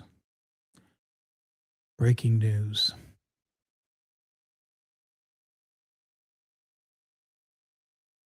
Ever try to Bill Lawrence? No. Are we talking about the pickup? Because what are we talking about there? I don't know. I'm not a big. I don't know where we're going after there. Let me know, please. Please say I'm at the ending. So whenever you reply, it's going to go right on because I'm at the end of the thread here. So, have you ever noticed the neck tilt and height and bridge height of Warren Snakeskin? I held his original at 4th B in San Diego, and I didn't look at it but I do remember the feel of the neck, and I was like, oh God, this is amazing. And then when I got mine, I was like, oh God, that's it. That's it. But I'm pretty sure it's flush. It's flush mounted to the body. He doesn't have that bridge floating. He doesn't do that. He does not float the bridge. He's not into that. Fisticuff for ass. Do I switch out the bars? No, I don't like those push-ins, man, because they don't flop around. They don't flop around. Yes, I think I have tried those. Yes. Yeah, they're not bad. No problems. I've got my go-tos just like everybody. Everybody's got their go-to pickups. My go-to, see, like I've got stupid notes on stuff like that, man. Like I'm stupid. So I keep notes on stuff like, like what are my go-tos on everything. So on pickup, the Custom 5 is my favorite pickup. The Duncan Custom 5, it's probably one of my go-tos. The Tone Zone DiMarzio, the RTM, and the Sir SSH Plus. Those are my 4 go-to pickups. If you haven't tried any of those, I recommend trying out the SSH Plus. That's probably my favorite Sir pickup. And then the Tone Zone will always be my favorite DiMarzio. The Andy Timmons AT1's pretty close, but I think I just have to stick with the Tone Zone because of how much I've liked it. And then the Custom 5, it's a custom pickup with an Alnico 5 magnet, and I've just always loved that pickup. It sounds fantastic. And then the RTM is DeMartini's signature pickup, so that's why I like that. So yeah, I don't switch out those bars, man. I mean, like I've got a couple of those push-ins that I've actually traded out because I didn't like the those push-ins, man. I just can't do them. If I show you what I did, you'd be like, "Oh God, he likes those." Because every time I tell somebody I like these bars, they go, "Oh my God, well, why do you like those?" But I won't even bother showing you. Speaking of EVH, I've had nothing but problems on the EVH 5150 I bought. Frets are awful. I hear that a lot. But once you get it done, once you get the fret style in, it'll be fine. All those EVH guitars play pretty good once you get them dialed in. The problem is getting them dialed in. You know what I'm saying? So yes, say there are some obstacles on the Made in Mexico EVH stuff, but I mean even the USA stuff, I've had problems. That guitar was terrible when I got it. The frets on that were terrible. That's probably why the guy sold it, I'm thinking. It was pretty much unplayable. Yeah. I could go to another story about that, but I won't. Fender X EVH from the beginning. They axed EVH. Elaborate, Robbie. Watch Rat in Brazil. There's some good close-ups. Yeah. Is he playing the Corsair, or is he playing the Brown? Is he playing a performance, or is he playing the Brown Charvel? I'll just Rat in Brazil. I'll find it. True World 78, Seymour Duncan with a 250. Yeah. The JB's meant for a 250 pot, probably everybody knows that, but Jeff Beck, made that to be played with a 250K. So Robbie says he loves the MJ. Who doesn't? Everybody loves the MJ. Oh, huh. I've got a 78 custom shop Duncan in my Rampage. That's cool. Those are probably Alnico 2s, and then the Alnico 5s are what's in those guitars, so it probably sounds different from what came in it. So, yeah, that's cool. All my guitars axe. All of Robbie's stuff is all dialed in. Just awesome. EVH has always been made by Fender, correct. My Chinese Circles replica plays better than my EVH Frankie. I did swap out all the electronics. I've had to do that. I had that red, white, and black Wolfgang painted striped. I got it in the pickup. It was like very had no power, and they cut the wire, the lead wire. So I replaced everything, and I replaced all the wiring. It sounds great now. So yeah. Randy, thanks as always, pal. Thanks for being here, bro. We got to do another show. We should do a show with me, you, and Robbie. That's what we need to do. Get Robbie on, talk about some Kramer shit, and just have a hangout. Be sure I didn't miss anybody here. I'll warn you, Piercy sounds pretty bad. Well, hey, man, I mean, Piercy sound. I mean, I'm not gonna bag on Piercy because Piercy is Rat. I mean, let's be honest. They're all cool. They were all cool at one time. So they were all cool at one time. The older I get, the more I appreciate. When I was younger, I used to bag on them and say shit and stuff like that. But the guys, these guys aren't spring chickens, man. They're still out there doing it. So you can't really bag on them. Acts of Justice Guitar says, I've been scared to do fret work. 2 things I've never touched yet. Well, I mean, the best thing to do is I know that StewMac has a lot of stuff to where you really can't goof it up. The tools now, you got to work really hard to screw it up. So I would just recommend watching some of the StewMac fretting stuff, because you can learn stuff pretty quick on there. And I think StewMac is probably the best thing that you can go to for any kind of fret work, for guidance or anything like that. So that's why I recommend. If you don't feel comfortable doing it, then don't do it. So that's always been my, it's okay to find somebody that does something better than you do, or if something you don't want to struggle with. Like me and fret work. I don't like fret work. I'll do fret work. I don't like fret work. I don't like it. So I won't. I'd rather pay somebody to do it. Because if you look at everything I've done over the years with as much money as I've saved myself, it's okay for me to take it, guitar down to Tim and say, hey, Tim, I don't want to wrestle with this. Can you do it? Yeah, man, for sure. And then I pay him, and I help him, I give him money for his shop, and then everybody wins, right? It's good to have friends like that. Randy says, let's do it. Let's do it. Neck relief is actually really easy. Don't be afraid to adjust your truss rod. Remember, if you're going to trust, just tweaks, small tweaks, quarter turns. Don't go torquing on it, because you will get into trouble. Quarter turns. Start with baby steps, quarter turns on truss rod, and you'll be fine. In my opinion, the 78 Seymour Duncan gets closest to the early Ed tone. I'm sure it does. Ed fried the switch and the volume pot, hence the tone knob. So in my opinion, the overwhelmed PAF 78 nails it. Sounds like you got it, buddy.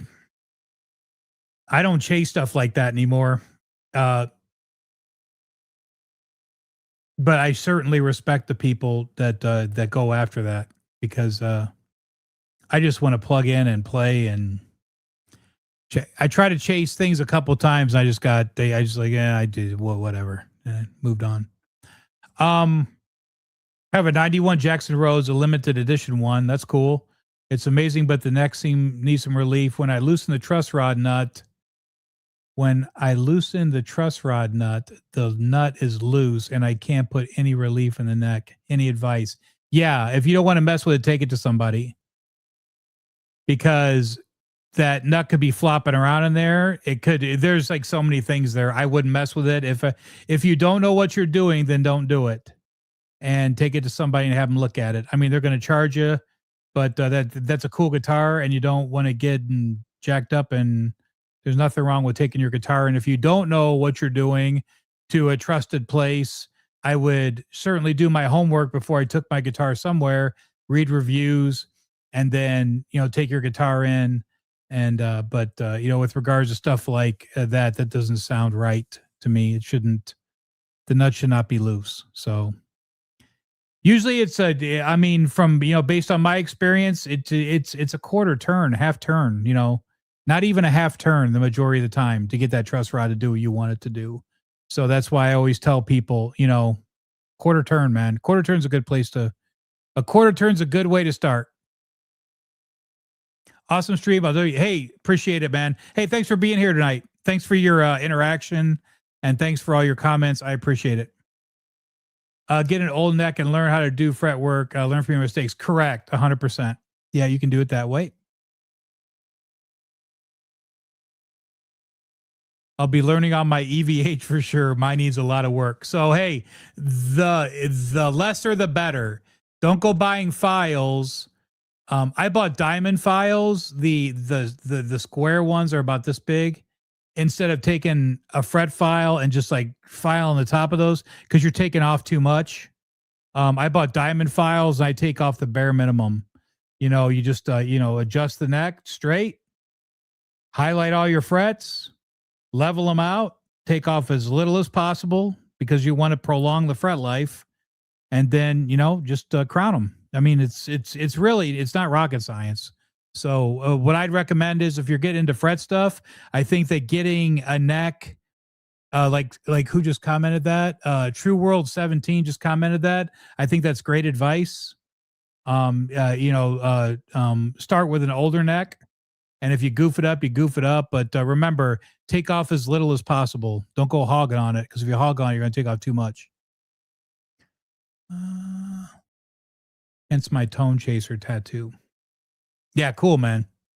That's cool. Randy has one of the best tones on the internet, bro. I agree. Yeah, Randy has good tone. Randy and I were just actually on the phone today talking about his tone. And he switches it up a lot. So it's a good question. One last question. Do you prefer stock springs? Oh God, man, that's a whole other thing. I don't buy. Oh, okay. Oh man. Of course I get this question when I'm getting ready to get off. So no, I don't. I throw away stock springs. I don't buy FU tone springs. For Floyd Roses, I only buy Floyd Rose springs. They're the only ones that work. I buy black and I buy the original gold. I don't buy red. I don't buy pink. I don't buy white. I buy the gold original, or I buy black, because black are a little less, the strength is a little bit less. So if I'm wrestling with the setup, if my bends feel tight and I'm watching my claw, okay, let's put different springs on it. Then I'll switch to black. And springs are a whole show, bro. Trust me. Springs are a whole show. But yeah, I do not mess with stock springs. They always come off. And what I found from FU tone springs is, I've tried buying FU tone springs and I didn't like them. So I just stick with the Floyd Rose original springs, and that's just the way to go, in my opinion. That's what works for me. So Tighten the truss rod a turn until it gets tight, and then let the guitar settle for a day or two and back it out should help. Okay, that's to the gentleman who said his truss rod was loose. Yeah. Yeah. Tighten the truss rod a turn. Wait till it gets tight, but I mean, he could be torquing on that for a minute before it gets tight, and then so I would just recommend, if you feel like the truss, if the dust just floating around in there, that probably needs somebody to look at that. So that's just my opinion. Let's see here. I never mess with my springs. I'd like to try. Hey man, springs will change everything on your bends, on the adjustment of your claw correctly in your bends. I mean, it's a whole different animal, once you get into stuff like that. So very cool. I'm at the end of my thread. I think you guys, you East Coasters are probably going to bed. So I'm at the end of the thread, guys. Thank you so much for all the subs. Thank you so much for the interaction on the LTD video. That had great hits on it, and I certainly appreciate all the interaction and the emails I got. Thank you so much for hanging out with me for 2 hours and 22 minutes. And I'll see you guys on the next one. Keep an eye out for the LTD part 2. I just don't think it's going to be tomorrow, unless for some reason I wake up in a different mood tomorrow, which I don't know if it's going to happen. So remember, don't ever work on a guitar if you're feeling frustrated. Put it off to the side and come back to it, because that's what I like to do, and that seems to work every time. So thank you so much for everything. You guys are great. Thank you so much for all the interaction tonight. I've been very busy for the last 2 hours and 23 minutes, and I appreciate it. And just as I'm getting ready to get off, now I have 57 people in the chat. So I certainly appreciate you guys all being here, and I'll see you on the next one. And let's see here. Let's go through these real quick. You have a real cool room. Thank you so much. Joe Satriani. Satriani's awesome. I'll sub later, dude. Later on. Thanks so much. See you, 40. Robbie, I'll be getting in touch with you. Maybe me and Randy do a show. Great show, 40. Peggy says, Fisticuffers. Thanks, Mike. Good hang. I'll going to email you tomorrow the breakdown of some of my guitars. Have a good night, everyone. Darren, see you later, pal. Thanks so much, guys. I appreciate you being here, and thanks so much for watching.